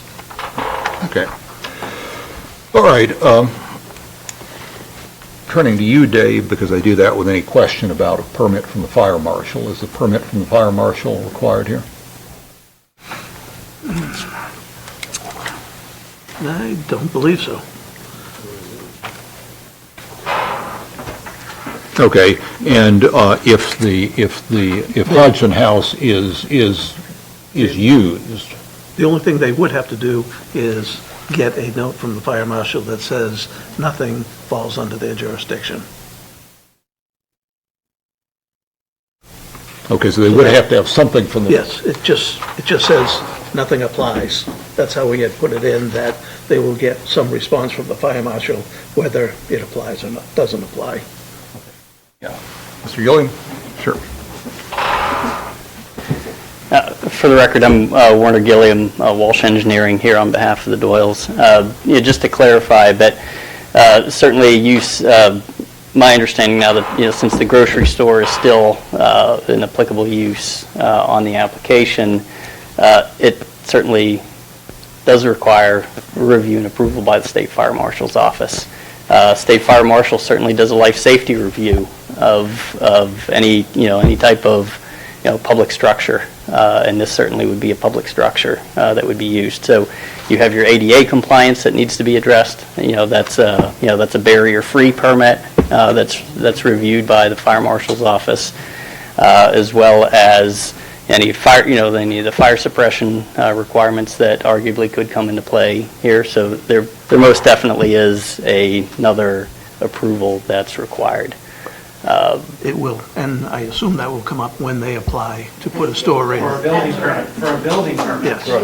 But in terms I of understand that fully. in terms of the question, but I believe the question was, are there any other approvals by other outside agencies that are required? And the answer for that is yes.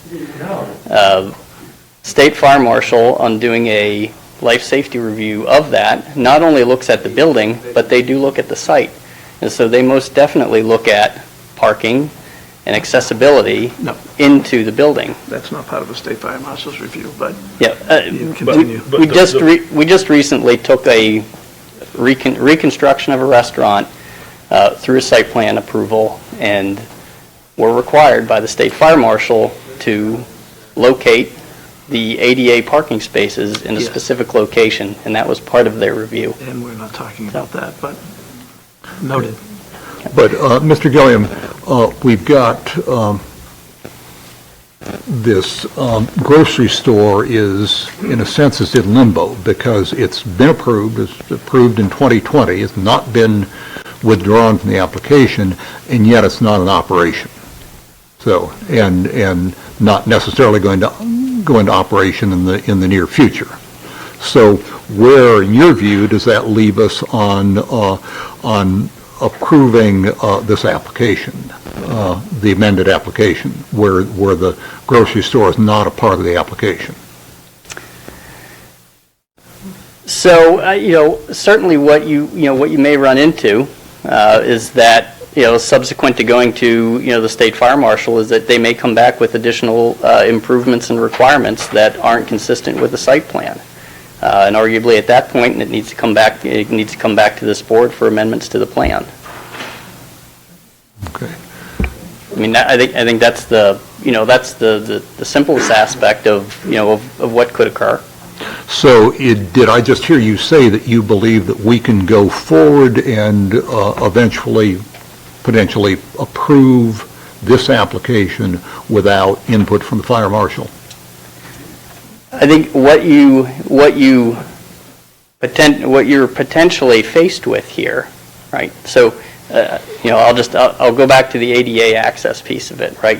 You now have a building that's going to be publicly accessible, right?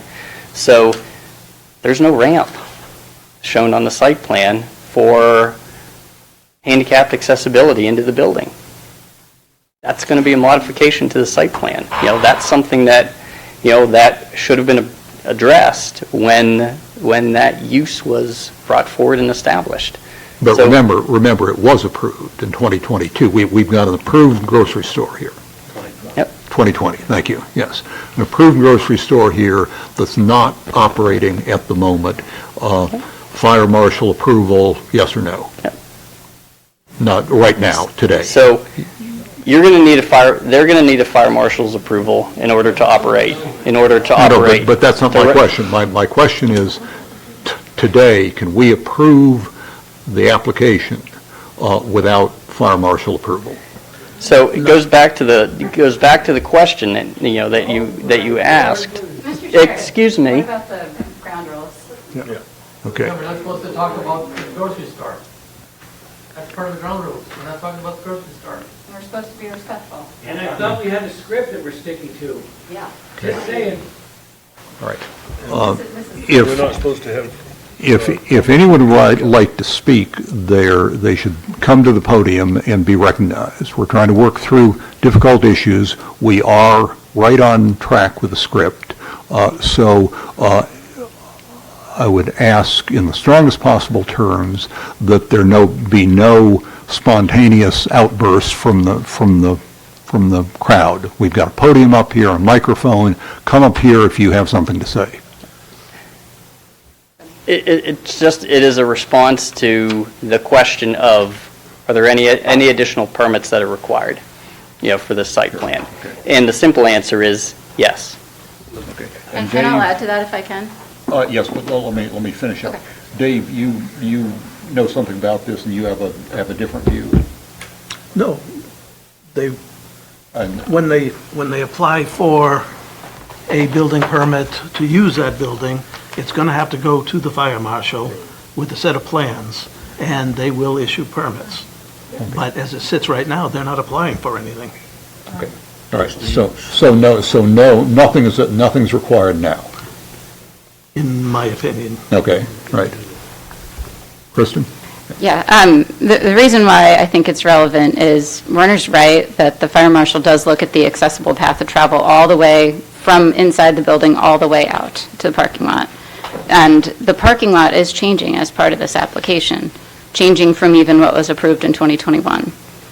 So I do think it's fair play to look at the parking which goes with the store, which is changing as part of this amendment, the amendment to the amendment. But I also wanted to point out the NERPA permit, that's on the 2021 version of the site plan. And there are changes between that version of the site plan and today's version of the site plan, both in notations on the plan, the layout of the parking, et cetera, et cetera. I do think while it might not be consequential to the NERPA standards, they're going to have to go back to NERPA just to get approval of the specific site plan that they intend to build out, because there are some differences, however small. Now, I've seen, I think, 3 different NERPA permits, all with the same number. Was I mistaken about that? Going back to 2020, at least. There were some minor amendments to the NERPA permit going along during the process, but it's always the same one NERPA permit. Yep, we received one NERPA permit, and it's still, and we met the. Yep, exactly. That's exactly correct. We did some maintenance under the piers. We fixed some pilings, things like that along the way. And we had to apply, for those some permit by rules as part of that. All above board, all very normal. The conversations around any additional permits, we have a 2020 site plan. It was approved, it's been upheld, it's a good standing site plan. We're not here tonight to cut that site plan down or undermine it. It's not our job or our role. We're simply not here to do that.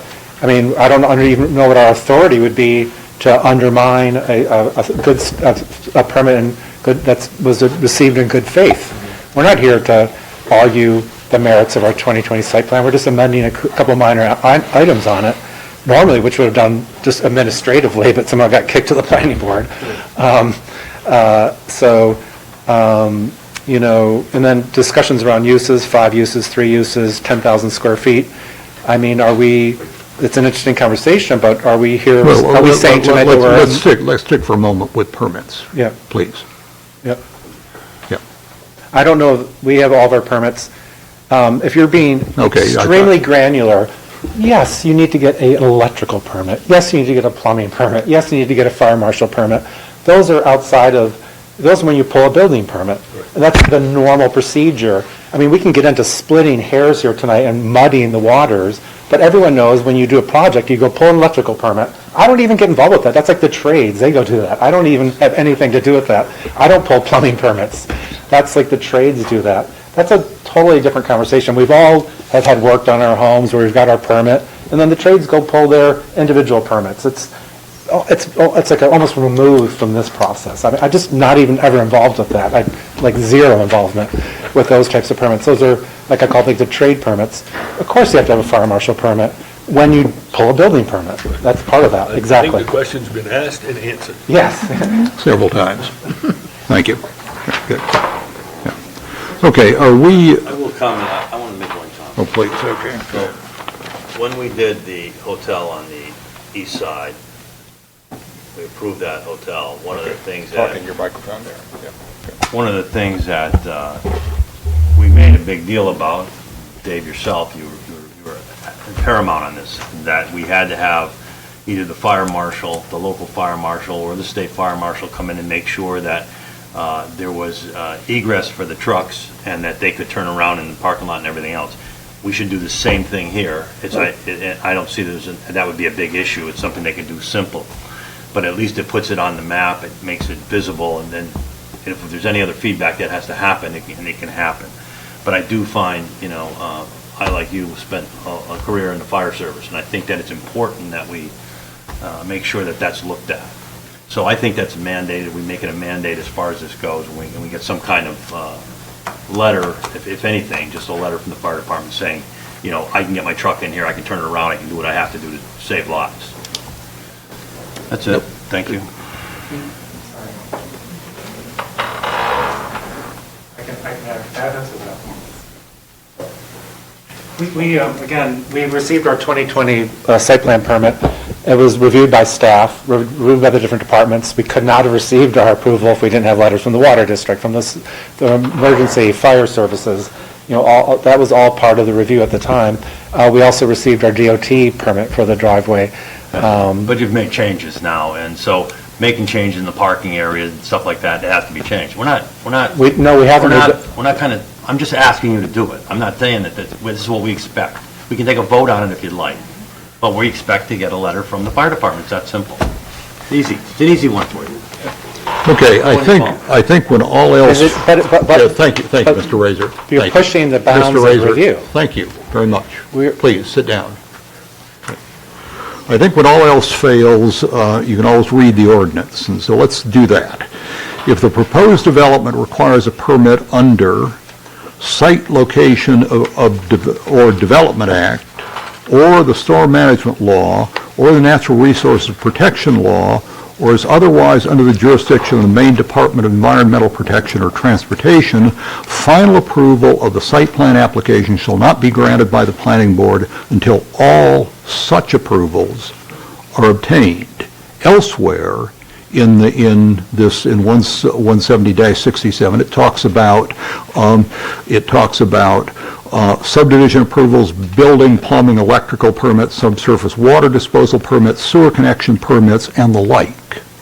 We can go ahead and approve without seeing those. It's the ones that I just read, the ones in the capital letters, the ones that come from state statute that we can't approve until we see those, and I haven't heard anything yet that says that we don't have all of those. Okay, are we ready to move this to a motion? Mayor, can I just add one thing? I'm sorry. Please, yeah. I just think we need to see what the applicant last submitted and got approved to NERPA for a plan, because I'm quite confident that this version of the plan that takes out a parking space, adds some stormwater buffer, et cetera, was not the one that was last in front of DEP. Maybe they can speak to that, but these changes, as far as I know, were made in January, which is a couple of years since the last NERPA revision. Okay, and these are, tell us again, please, changes to? If you look at, I have so many tabs open, I'm sorry. If you look at Plan 1, I was looking at the one dated 3/31/26, but these changes are still in the May version. All of the bits that they have marked in red. So the removal of a parking space, the addition of a landscape stormwater buffer. I think generally the layout of the splash pad and stuff is similar, but even the residential uses are still shown on the NERPA approval. So again, I think there is going to be a little bit of red tape for them to go through to just have the plans match up at the state and the town. But is the NERPA, the now outdated NERPA plan over-inclusive or under-inclusive? I don't know. It doesn't really matter. They don't have approval for that plan. I do think it matters. If they've been approved for more than they're doing, then I don't think we need to update the plan. If they're doing things that aren't approved, then your point is that we do need a new NERPA. I don't know. We're not DEP. We can't say what DEP cares about. We just need to see that they have an approval for this version of the plan from DEP. Yeah, Mayor, I don't think, I'm not confident completely 100%, but I believe that NEPA, you can't just say that it's over versus under. It's got to be what it is. You can't say, I think you just made a statement about, well, if it's less than what they approved, then we're okay. It's the plan itself, what is actually going to be. So that's kind of how I believe the NEPA permit. Okay, so what's your view on what we do here about a new NERPA permit? I think that updated NERPA permit. I think that we should see it. Okay. Based on the amended changes. What about the rest of you? And it's fairly easy to do now that they've created the online system, to just go in and make the amendment and get it approved. It's not a complicated system. It's not I apologize, there's an assumption that we haven't done this work. We have our NERPA permits, and we've complied with NERPA. If they can point out anything that's not in compliance with our NERPA permit, please do so. Otherwise, this vote is just hearsay and rumor. I mean, we need some facts here. We have our NERPA permit. Why do we have to defend our due diligence given NERPA permit? No rhetoric, please. I think you're asking for clarification from Ms. Collins. I am not asking for clarification from Ms. Collins. She's muddying the waters. We have a NERPA permit. We've met our NERPA permit. Where have we not met our NERPA permit? What have we done not in compliance with our NERPA permit? If you'll sit down, I think she'll tell you what. I don't. She's just making stuff up. I don't want to listen to her. Mr. Razor, you are out of order. Sit down now. It's not a hard question. The question is the version of the plan that is in front of the planning board tonight the version of the plan that was approved in the last minor revision by NERPA? That's a yes or no question. Okay. Mr. Razor, do you have a yes or no? I will have to pull out the most recent plan and see if that's a good answer to that question. But I don't know if that's actually the right question to ask. What does NERPA apply to? Are we not in compliance with our NERPA permit? Even if there's some minor changes, does that make it a non-compliant permit? That's not true. She's creating a narrative here that isn't necessarily true. Okay, NERPA doesn't apply to the entire site. Would it be easier for you to go online and update your NERPA permit, and could you do that in less time than we're discussing this? I don't think we need to. That's what I'm stating. Thank you. Mr. Chair. Yeah. I'm going to ask you, come on up, but I'm going to ask you to hold for a second while. Yep. I was just going to say, I can speak from experience. So I had submitted a NERPA permit to do a retaining wall and shoreline stabilization. And in the original drawings that I submitted to them, I had a retaining wall that went all the way around. They actually nullified that after they had approved it because I had to resubmit the drawing to show the shoreline stabilization with riprap versus a retaining wall. Even though I did what they told me was approved, because the drawing was incorrect, I have to resubmit the whole plan all over again. So, yes, minor changes, they will require you to resubmit, because when you take the final photographs of the project and submit it, it has to match what you asked for. That's all. Okay. They do match. Yeah, thank you. They do match. And I think that's what they're trying to say is, what is the date on the last NERPA permit, and had you made any changes after that NERPA permit was approved? That's all. And Ms. Collins, your understanding is that the most current one is 2 years old? I think so. Does that match your understanding, Mr. Razor? I don't have a date. Okay, all right. Yeah, Mr. Craig, sorry. No, thank you for entertaining my comments. Just 2 comments. First of all, I'm reading an email here from 2021 from Charlie Bamberg, who was our project manager, and he says, kindly find attached all the permits I have on file that include the state fire marshal's permit for the Hodgson House, the modification of the DEP permit as to allow discharge of the splash pad in the harbor, and the limited permit related to the mechanical area for the splash pad. So we did in fact get a state fire marshal's permit in 2021. So if the issues related to parking and access and so forth are part of his review, then that was done in 2021 already. And the final comment I want to make about the changes and the new NERPA permit, I trust Attorney Collins' knowledge of the law far greater than my own. But after all, this reconfiguration of the parking that's being discussed is removing 2 parking places and replacing them with grass, right? It's not like reconfiguring it, having people park here where they weren't parking before. It's just the removal of 2 parking spaces and the removal of 2 uses, residential uses. So to the extent that the board is concerned about how NERPA may respond to that or what have you, you're obviously free to do what you will, but man, it's been a long time. So, thank you. Okay, thank you. Mr. Craig? Mr. Craig? Yeah. Can we get a copy of that fire permit Can you forward that? Yeah, absolutely. Thank you. Yep. Okay. How do we proceed here? Oh, sure, okay. All right.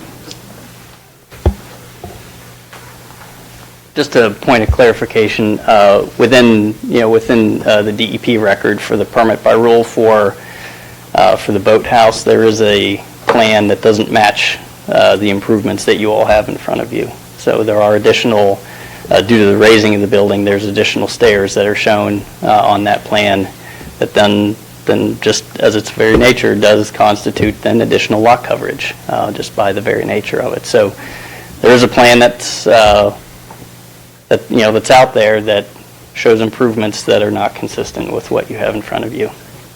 So.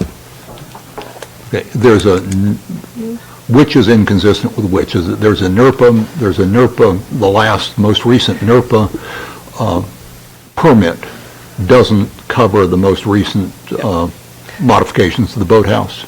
So there was a permit by rule that was filed for improvements to the boathouse, and improvements associated with that don't show up on your plan. So there's additional stairs that are shown as part of the elevating of that. I mean, just by its very nature, you elevate a building, you've got to build additional stairs to access it. But to be clear, those are not shown on your most current plan.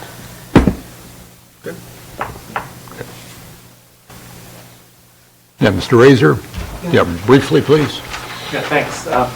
We already covered this in a previous meeting. We did apply for a permit by rule to raise a boathouse. We've also received, DOT money to pay for that. That is not part of our application in front of you tonight. We are not proposing that as part of this site plan amendment. We do have our permit from DEP, but we're not ready to submit that to the town yet. Thank you. Okay, thank you. Okay, so what do we do here with the NERPA permit? Do we have one? Do we not have one?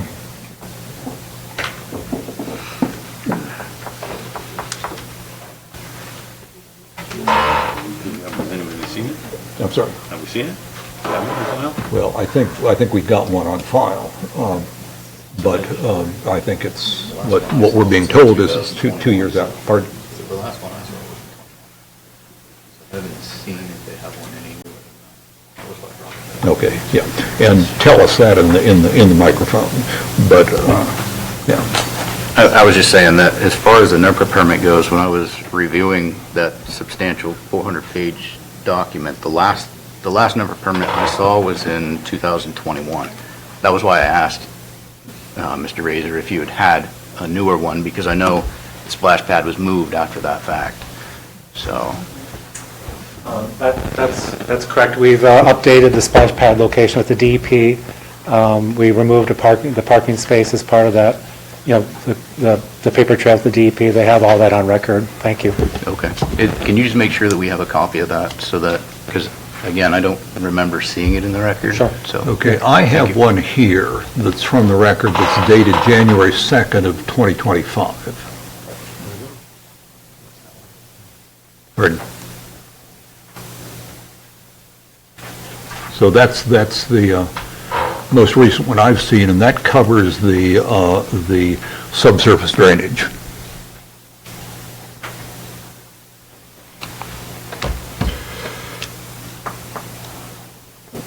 What was the date of that? I see it.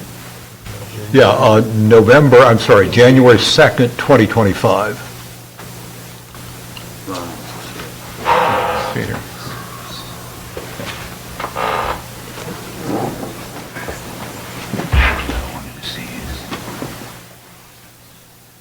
And this was, by the way, this was the NERPA permit that was submitted with your most recent materials. So this is for the storage tanks. Yeah.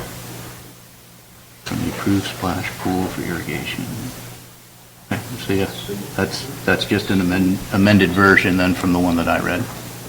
So, okay. Yeah, that should show the correct splash pad location and parking.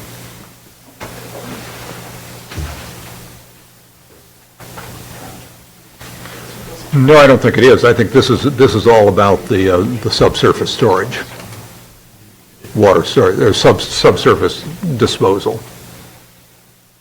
Oh, the system, yeah. Yeah. Okay. All right. It shows the location of the splash pad, the correct location. It doesn't give the location, it just talks about the approved splash pad, and then it mentioned the new drainage system that you guys had talked about installing on the property. Oh, you're not looking at a drawing. No, No, narrative. Permit. it's just a permit from DEP. It's the permit. The drawing shows all that. Pictures. The drawing shows the location. Okay. Well, we don't have the drawing, though, so if you want us to rely on this, and this is something that you did submit to us, you need to submit the drawing that makes your point. We don't have that now. That was gonna be the next thing. On your L1, is that where you would normally have it? On the maps? Do you know which one shows that? What did you say about L1, sorry? So the new NERPA plan, which shows the new drainage system that you're putting in for the splash pad? Yep. Do you have a map that has the location shown and how that operates and works? Yeah, that's correct, because the DEP has already given us approval to either go overboard to the harbor or to use the recycling tanks. They've given us either approvals. And the tanks are shown on an L1. Yeah, including the new location of the splash pad, the changes to the parking, et cetera. They're all as part of that. When we had to update that, well, that was several years ago we updated that. That's sort of old history for us. Okay, can we move on from this? Do we Do you want to take a vote? Or? Well, okay, then we've got two proposed motions here. Let's make one of the two.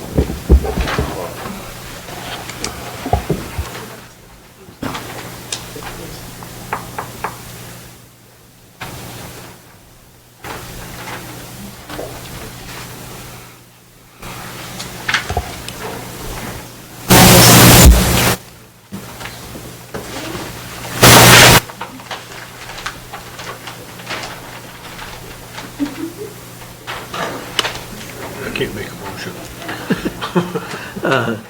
I'll make the motion that move that the park has,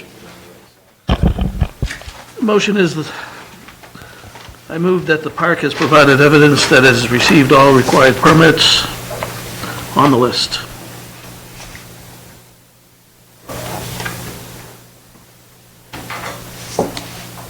We need a list of the permits that have been provided. We've been given the DOT driveway opening permit from 2020, and then a series of NERPA permits and an Army Corps permit. I think the question is whether the most recent NERPA permit is everything we need.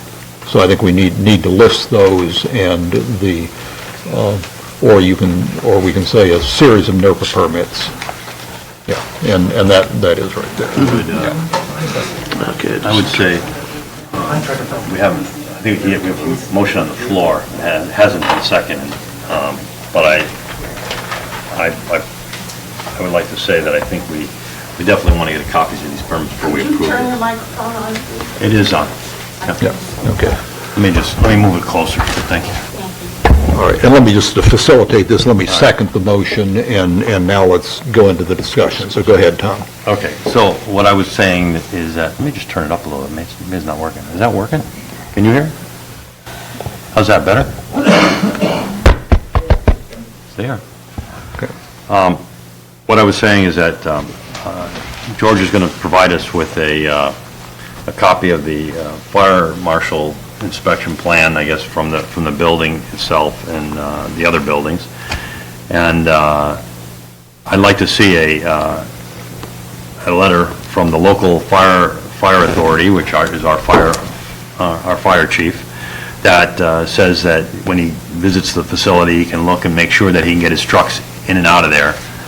And it should be a very simple thing. It's the same thing we get from, whether it's insurance company or anything else. So I think it'd be a very easy thing to do, is just request that, and he'll provide. It'd be like calling the water department.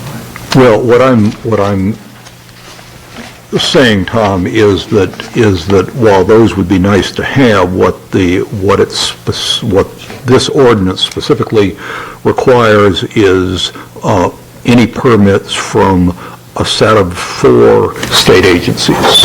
And that is not one that's listed here, so. Have to be the state fire marshal saying the same thing. I understand, but that's not, you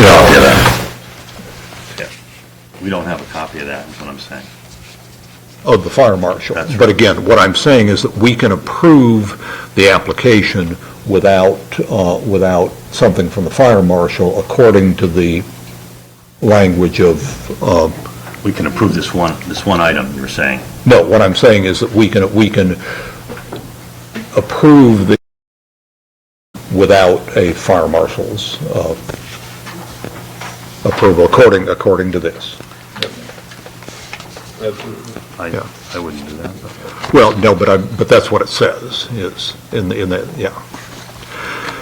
Okay, so, So you got a motion and a second? we've got and discussion, so where are we? You, Dave, how are we going to list these, or do we want to say all required permits? Are we satisfied that all required permits have been furnished? Yes, I would go with all required permits. Okay. All right, further discussion? Okay. All right. Okay, all in favor? Okay. Opposed? Okay. 4-1. All right. Okay. And dissension was? I still think that we need a fire marshal. Something for the fire marshal. Okay.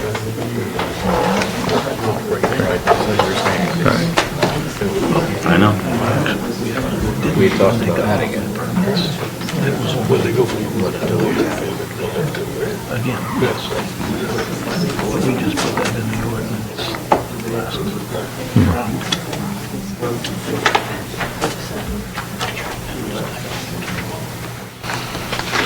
Okay, so we now have, we come to 170-69B1, adequacy of road system. The ordinance requires that vehicular access to the site must be on roads which have adequate capacity to accommodate the additional traffic generated by the development, and the ordinance continues, but that's the gist of it. The abutters have taken issue with the traffic study provided by TYLIN and suggested that the data were not properly collected. And so I think that we have the option of deciding this in 3 different ways. We can decide we've requested, we've been given a traffic plan, and we could decide that traffic plan is adequate. If we go a different route and say if the traffic management study is not adequate, we need to explain why. And finally, we can decide that the present application requires no changes to the application approved on October 14th that requires compliance with this section of the ordinance. In other words, was the approval in 2020 sufficient to cover the amended application today, or does it require no further traffic study? Okay. Ms. Collins, did you want to speak to that point? This is your and believe me, if you're at all reluctant. The one-sentence summary is just for a park, we can't look at 3 o'clock on a weekday. That doesn't really make sense as the peak travel. Okay, but what about, this was, what's changed since 2020 that would take us in terms of the adequacy of the road system? And the road system, I take it as Atlantic Avenue. Mm-hmm. So what's changed since 2020 that would require an additional traffic study, whether it's on Wednesday or on Sunday in August? Yeah, I get it. The number of vehicles, the parking, they are changing the parking lot by removing a space or two. I think that has bearing on how many vehicles, how many trips. But I don't think parking is covered by adequacy of the road system. I think the adequacy of the road system is Atlantic Avenue. Yep, I get it. I also think that that's something that the planning board requested, was a traffic study. We did, because it wasn't correct. present the first time around. Yep. And so they've submitted it. I think you have to review it, and you asked for it for a reason, so. Or I think that we can decide now that it wasn't required. I think we still have that option. I don't think we're locked in. But Yeah, I mean, a lot of things were omitted at the site plan original approval stage. Doyle's weren't there, able to point them out. I don't think that we need to double down on errors that were made before and omissions. So I think you saw that when you requested the traffic study. You did request it. It's here. It would be helpful to use that data for something. Another issue that we pointed out is just safety. They're moving the splash pad closer to the road. It's kind of helpful to understand the number of vehicles that are going by when the kids are going to be using that splash pad. Okay. Okay. The audience simply will not make any audible signals of disagreement with a speaker, no matter who the speaker is, whether that's a speaker on behalf of the park or whether that's a speaker on behalf of abutters. Please, we are a better group than this. We're a better community than this. Please do not signal your contrary opinion audibly. May I? Yeah, please. My problem with this discussion is that there's no indication from anybody with the expertise or the knowledge to say so, that there's anything inadequate about the parking, about the traffic study. There ought to be some indication that there is a need for a traffic study. If there's something to respond to, then that's fine, but to simply say that the time of day was not correct or not optimal doesn't seem to me to justify a new traffic study. It should come from somebody with some background and expertise on that subject. No one has offered that kind of testimony. Okay, thank you. All right. Yeah, Mr. Razor? Again, in 2020, we received our site plan permit based on our DOT driveway permit, based on the plan board's discussion around uses, and we're not proposing to change that. It's not part of our amendment. So we're a bit confused why we're even talking about this. I mean, we didn't bring it up. We're not bringing it up as an amendment. And also, the site has been functioning great for 6 years. I mean, the project is basically built, right? We're talking about a built project. We always forget that. This is a built project that's functioning. There are no issues. There are no safety issues. Everything's fine. Thanks. Thank you. Yeah. I'm not sure what I'd do with that information. Yeah. Okay, I'd like a motion, please. As I say, we've got three options. There may be more options, but have we got? Is anyone prepared to make a motion here?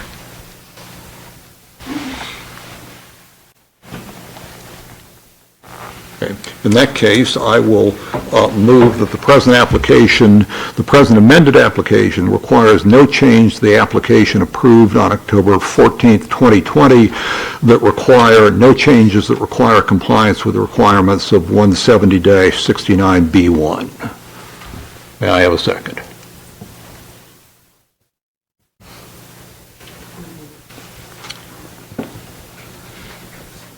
Okay, hearing no second, is there a different motion?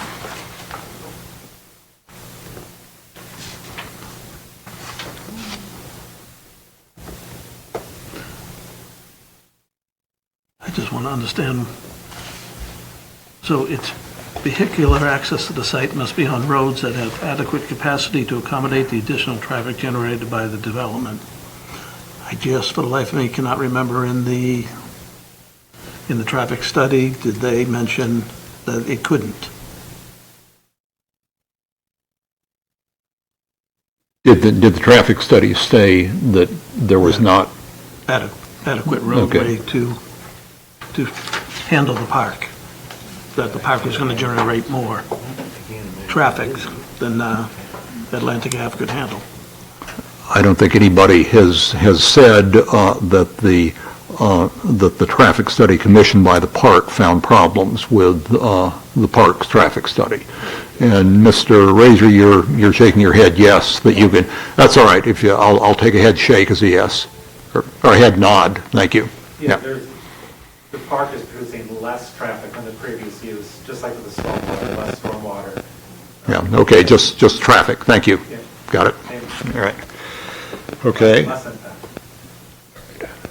In that case, I'll second. Okay, you're going to second my motion. Correct. All right. Okay. Further discussion? Okay. The only thing I would add to that is, You're dropping your voice, Tom. the only thing I would add to that, and I would ask is there a plan for a crosswalk there and/or a sidewalk? Because it is it's a great location. People are going to want to go there, and when they go to walk across the street, it'll be difficult, especially if they want to, how it is right now on Union Street and along Atlantic, people walk on the wrong side of the street all the time, and it could.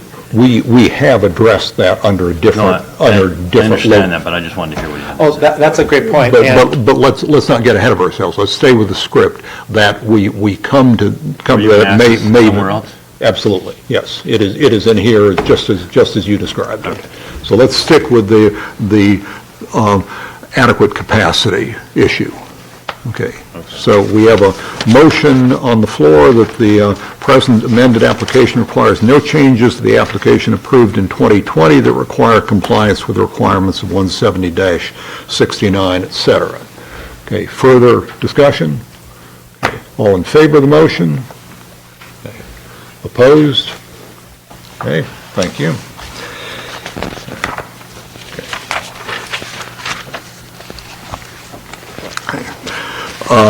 Now we're to 69B2, access into the site. And Tom, this is where we get to your point. Subparagraph F says, where it is necessary to safeguard against hazards to traffic and pedestrians and/or to avoid traffic congestion, the applicant shall be responsible for providing turning lanes, traffic directional islands, and traffic controls within public streets to accommodate the additional traffic generated by the development. There seem to be some words missing there.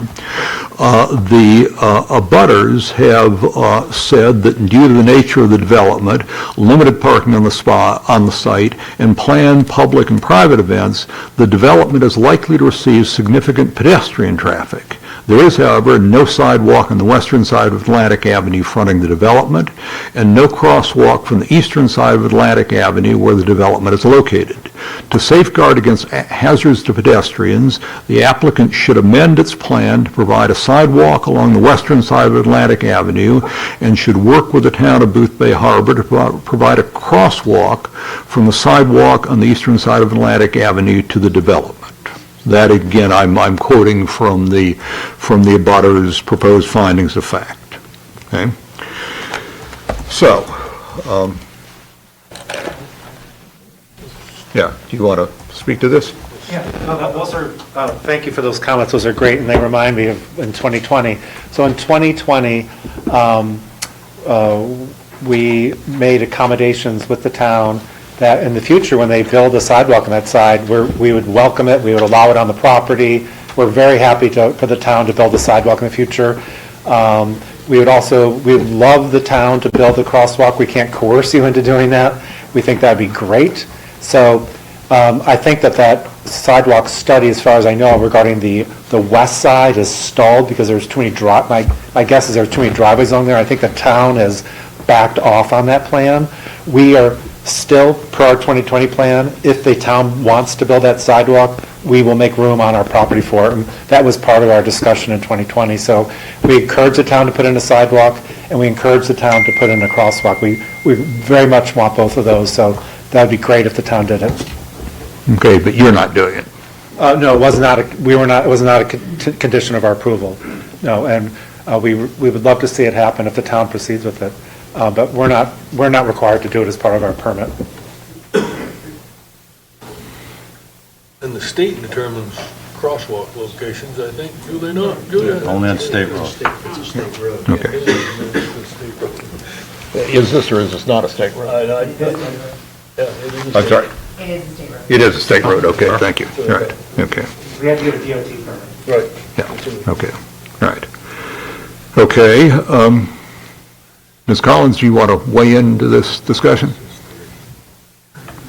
You have our positions. Okay, all right, thank you. Okay, and Mr. Murray, do you have further thoughts on this? Nothing to add to what I... Okay, all right. Okay, so we have essentially the same three options here. One is that the traffic management study says that everything's okay. The second one, I'm paraphrasing, obviously, is would adopt the suggestions of the abutters, and the third would be the same motion that we passed a moment ago, that the present application doesn't require compliance with this provision.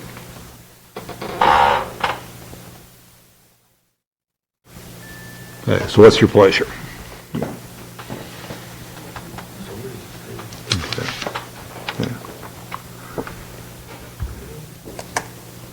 All right.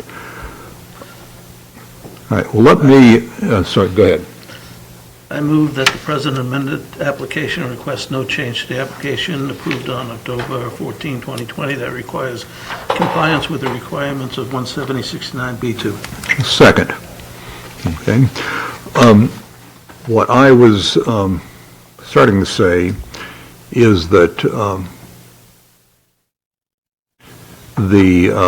I think we're in the same situation here that we were before, that while it would be nice to have a sidewalk, while it would be nice to have a crosswalk, that nothing in the amended plan changes matters in such that the crosswalk and the sidewalk, that nothing differs from the approval in 2020 where a sidewalk and a crosswalk were not recommended or sought. So that is why I would support the present motion. Mayor, Yes. can I say one thing on that, because I didn't realize we were going there. Sure.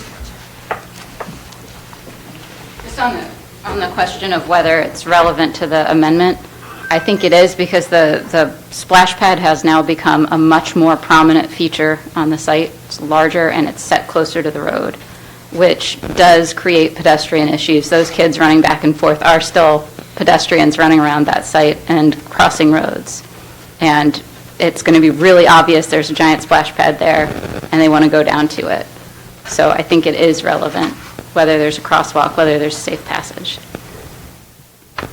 Okay, thank you. This is, but Ms. Collins, this B2 deals with access into the site. I understand that there may be safety issues with children and the splash pad.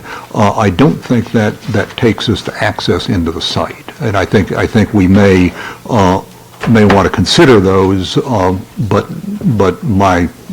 my view is that this is not the right place to address that. Hazards to pedestrians is what I was getting at. I'm sorry. Hazards to pedestrians? Okay, yeah. If I can, Merritt, I think before Ms. Collins stood up, I was actually going to address that. Okay, and speak a little bit louder, Ron. Yeah. I think the issue there, and we've had discussions before about the safety of kids and everything when we had talked about originally the location of the parking lot. But if you trying to control people from being able to cross wherever they want to on that road, I think is what Ms. Collins was talking about, and that was what I was thinking. Right now, there's no fence, no hedgerow, there's nothing there to kind of limit where people can go. So you have that whole road frontage where people can cross the street wherever they want, just kind of nilly-willy. And I think that that does come down to hazards for traffic and pedestrians. And I think that's where it comes in. 'Cause Okay. that is access to the site. You're maybe thinking of vehicles, but it could be vehicles, it could be people accessing the site. Okay, fair point. So there are then two issues. Must there be a sidewalk? Must there be a crosswalk? And as Ms. Latter will tell us, that is something that the crosswalk is something you go to the state on. And the sidewalk, we're reliant, or we could wait until the town produces a sidewalk, or not. We abandoned the feasibility, after the feasibility study, it was determined that we were not going to be doing sidewalk at this current time. Okay, so you're not doing a sidewalk, Park is not doing a sidewalk. Not in our couple of years. That's why I put the offer up for either Mr. Razor or John, if you guys had ever considered putting something out there as a boundary, at least along that grass area where that splash pad is, to keep people from being able to run out there in the road. And what are you thinking of, a hedge or a fence? It could be a hedgerow, it could be a fence, whatever. I mean, if Yeah. Excuse me, Mr. Razor. Sorry, I thought you were Let's- asking. No, I was not. Yeah, Mr. Doyle, please. Sure. Pretty fortunate to have a couple of good test cases there where you have events like the 4th of July and the drone show and all of those things, and what happened, which I think was terrific, and somebody called and said, can you do that there? And I said, I wish you would. What happens is the people walking come and go from the splash pad from east to west.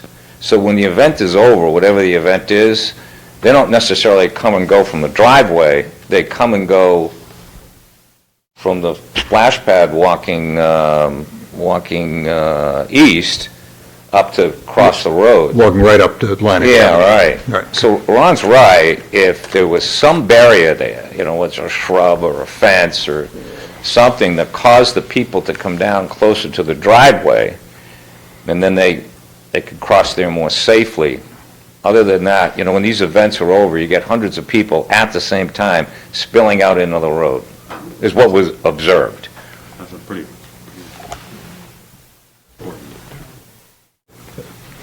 Do you want to amend the present motion or offer another motion that, Well, that was why I asked if a representative from the park wanted to speak to that as to whether or not they'd consider that. mhm.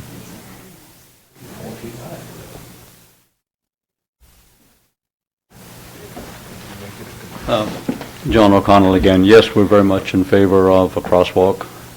We believe the town is interested in a crosswalk. Traffic study said crosswalk.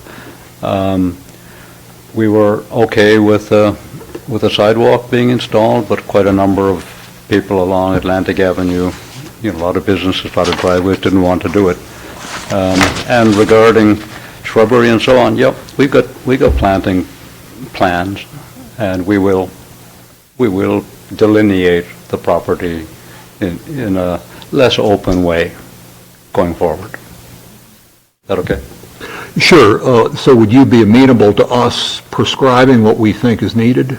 Yeah, you can make a couple of, hey, we're thinking more vegetation, but Okay, it doesn't really matter to us. Yeah. Make it a condition in the Yeah. motion. We can do that, Yeah, can't we? we certainly can, yeah. Okay. Yep. So, Link, do you want to offer a counter motion? Well, you can, I think you could just amend Dave's original motion. Okay, amend away. Providing applicant installs either a vegetative or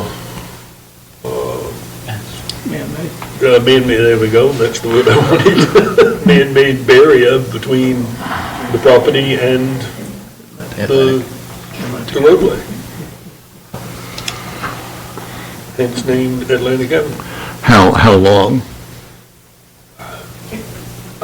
to limit it to 2 access points. Yeah, that would do it. The driveway and then maybe one in the middle. Or by the store. People are going to want to go to that store. So if you had one in front of the store and at the driveway, you ought to be good.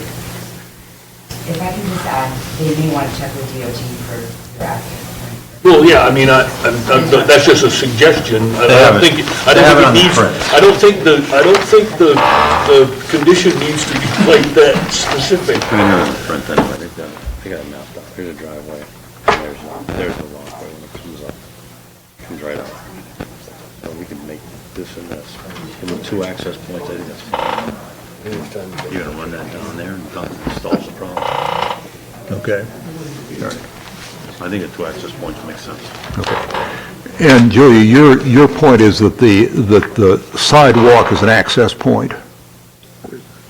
No, my point was to, before, I mean, you can put conditions, obviously, the planning board, but I would check with DOT is what they would require for Right, we can, access points. yeah, we can just make it, provide a barrier with access points compliant with DOT. We don't need to write an epistle here, we just need to say, put some barriers up. I think the applicant is willing to do it. Write a postcard. Right. So let's write the postcard. Exactly. Let's not rewrite the Bible here. DOT, I don't think cares about pedestrian access points, which is, I think, what we're talking about, just a, few feet wide. Curb cuts. They only care about curb cuts. But why don't we just show it on the plan, show what's being proposed, that way they're held to it without needing to write a complicated condition. Yeah, scribble it on a plan. Okay. And that's what Mitch does for a living. He can do it. Just 2 related elements. We were approved to have a condition for maintaining the view corridor or the splash pad area and lawn, so we can't block that. Also, As long as you keep it under 3 feet or 4 feet, you're fine. and we also don't want to, we only want to direct people to leave towards the driveway. We don't want to create another entrance because we're nowhere to go to. Right. There's no sidewalk. Right. Okay, perfect. Yeah, you have it on the drawing. You have 2 access points. You have the driveway and you have the entry, exit from the neighborhood grocery store, and it shows it right on here, so that's fine. Just put your barrier up all the way across and make those 2 access points and you're good to go. Sure, like a split rail fence or something like that, Anything. As long as it block the view corridor. Right. Yeah, Because we can't do that. You can do some short shrubs, whatever. Yeah, thank you. Yeah. Okay, so where are we right now? Are you going to give us something that we approve? We're going to ask you to put on a plan a barrier along the front of the property with 1 or 2 entrances. We can, and you'll show that on a plan, and we'll approve the plan? First I want to back up. This isn't one of our amendments. We're not here to discuss access into the park, driveways. It's not one of our 6 amendments. We're not proposing any changes to access to the site. So are you saying that you're not willing to take the lead on this? But, we're just asking, why is it being discussed? Because it's not one of the 6 amendments. Okay, and we're discussing it because it's on the script, if you... Yeah, but I told you there are elements of the script that have nothing to do with our amendments. We're not changing any proposals to access to the site. Okay, so your argument is that this... I understand. Okay, well, we can certainly... This is certainly something that can be addressed under 170-70, which is mitigating conditions, and or we can do it here. Let's just do it under 177. Okay. That's an even better idea. It's cleaner.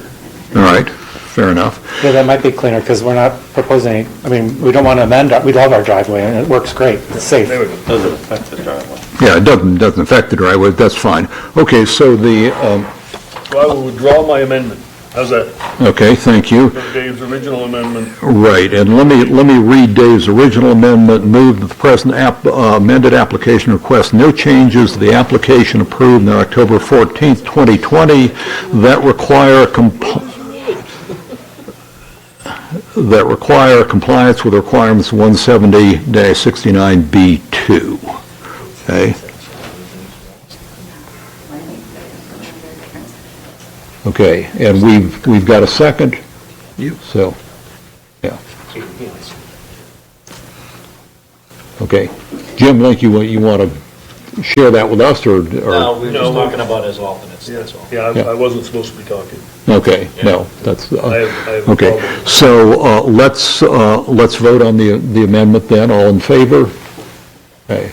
I'm sorry, he withdrew the amendment. No, we're back to your amendment, which I just read. My motion. Your motion, which I just read. Yes. Okay. Yeah, and I can read it again, but I don't think we need to. Yeah. Okay. So we're voting on the motion that's on the table now. All in favor, please. Yeah. Okay. Yeah. Okay. Opposed? All right. Okay. Now we also. Hey, Merritt, I also wanted to say, just so that Link and Jim know, you can participate in the deliberations and say whatever you want. You are allowed. That's what we were That's what we talking just about. said. Yeah, you can actually make motions if you. Contribute to the conversation and the debate, but you can't make motions. You can make the motion, you just can't vote on them. Oh, okay. Yeah. Okay. Shouldn't have told me that. Yeah. Darn it. Okay, so, but what we also have decided is that we will return to this issue when we consider 170-70. Yes. Okay, all right. Could I just be, sorry, could I be recognized, just ask a Of question? course, so let me just finish making a note. Yeah.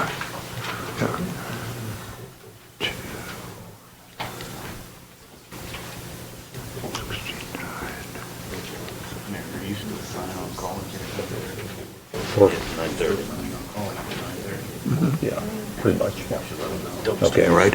Yeah, yeah, Mr. Murray, please. I just want to be clear, it is number 3 option on page 8 that has been adopted. That is correct. Without any change. Without any change? Without any yes. Okay, but also with the proviso that we're going to return to this issue under a different ordinance provision. Right. Okay. All right.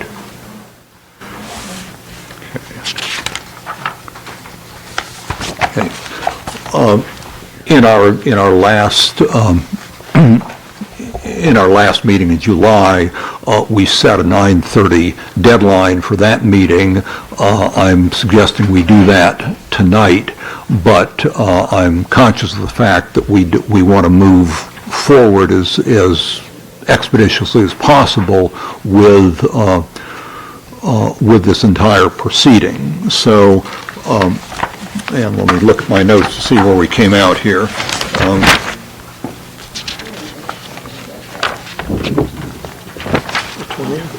Yeah, is it the 20th? Yeah.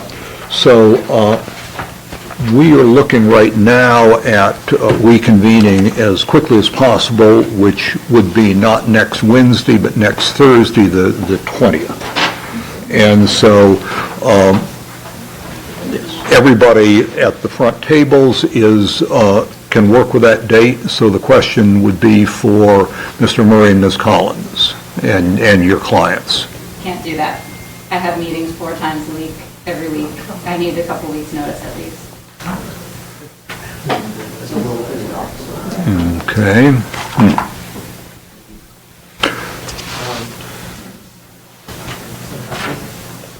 All right. Julia, what if we go out 2 weeks? The phone just died, so can you tell me? Yeah, okay, I think it'd be the 26th, would be Wednesday, 2 weeks. No. Okay, all right. As long as you don't want that workshop. 26th? That's when you're going to have the workshop. No, 27th. We were going to have the workshop on the 27th. Yeah, okay. So what's the date now?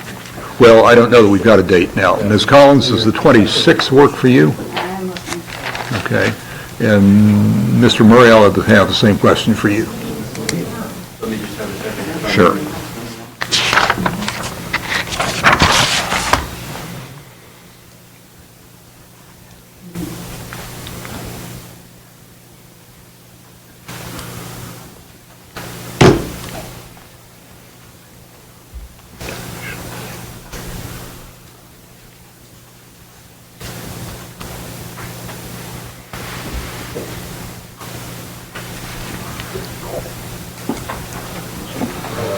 If I might, Mr. Chairman, would perhaps waiving the 9:30 end and running on till 10 o'clock, would that get you any farther towards the goal of completing the process? Wouldn't get? No. Okay. Actually, I do think we have 3 short items that we could cover, and then we come to a large item. Yeah, but I'm going to make a motion, seeing how I can, that we adjourn at 9:30, sorry. Yeah.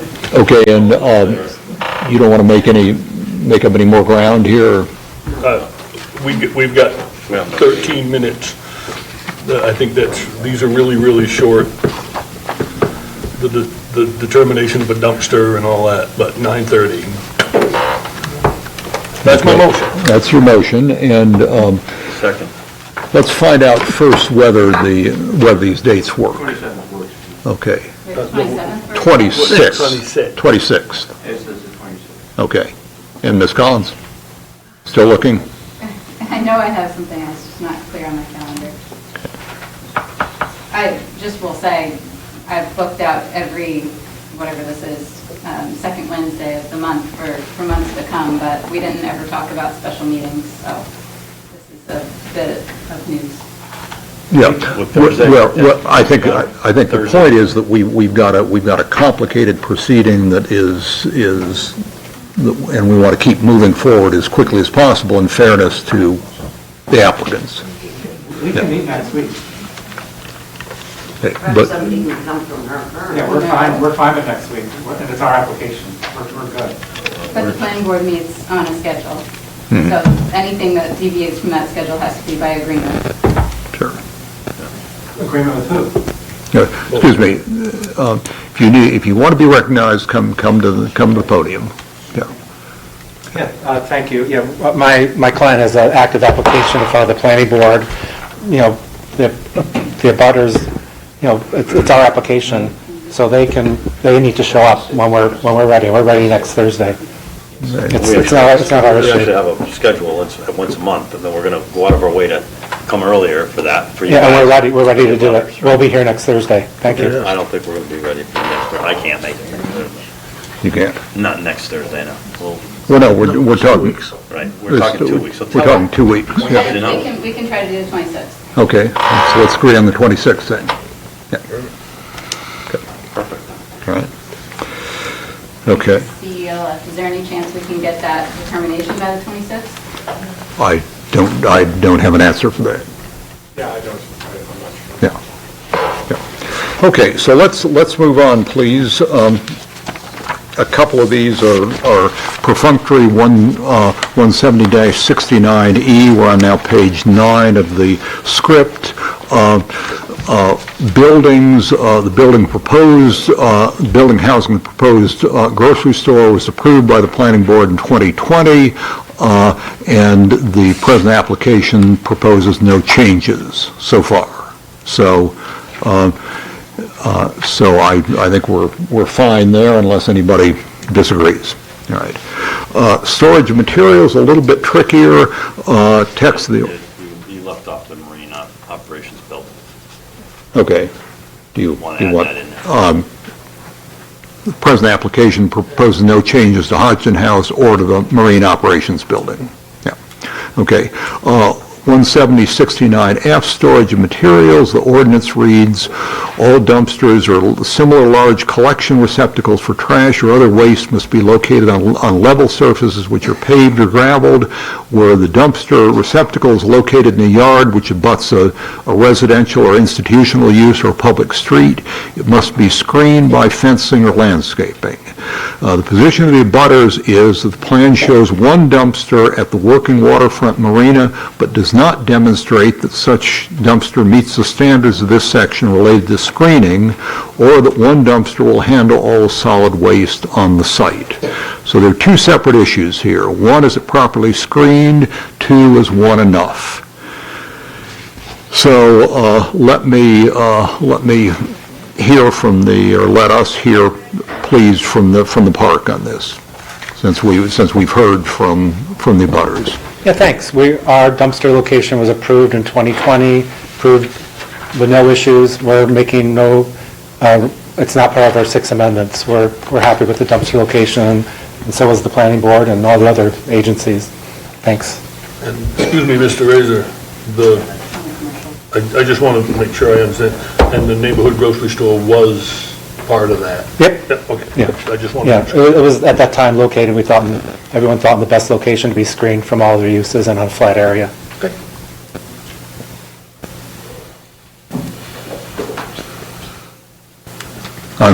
Okay, nothing more. Okay, all right. Okay, good. Then I would move the present amended application requires no changes to the application approved on October 14th, 2020 that require compliance with the requirements of 170-69F. Second. Okay. Discussion. Okay, all in favor?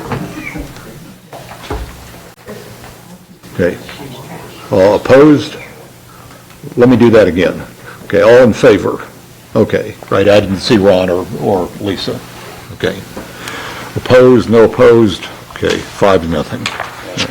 Okay, all right. Water supply is an easy one, 170-69G. We have a letter with the application dated April 3rd, 2026 from the Water District, and that letter tells us everything we need. So I think this is a very appropriate place to stop. We have a difficult issue in the next issue, 170-69H, what's going to happen with the wastewater from the splash pad, and we certainly don't want to try to start that tonight. So we will see you again on August 26th at 6 p.m. And so I recommend or make a motion. I'm going to make a motion. Yeah. Okay. Yeah. So, Dan, do you want to make that motion? I think it should be simply a motion to continue the public hearing and consideration of the application to August 26th at 6 p.m. Okay. All right. Yeah. Did you get that? You want to hear it again? Yes, Ron seconded. I can't move, so somebody should. No, but you can say the words and I'll move them if you'll just repeat what you're saying. Yes, motion to continue the public hearing and consideration of the application until August 26th at 6 p.m. Okay, and that is my motion. Is there a second? Okay. Second, Ron. Okay, all in favor? Okay, opposed? I'm in favor. I'm in favor. Yeah, okay. All right, I think we need to have a motion to adjourn before everybody leaves. Pardon? Motion to adjourn. Motion to adjourn, seconded, all in favor? Okay. All right. Well,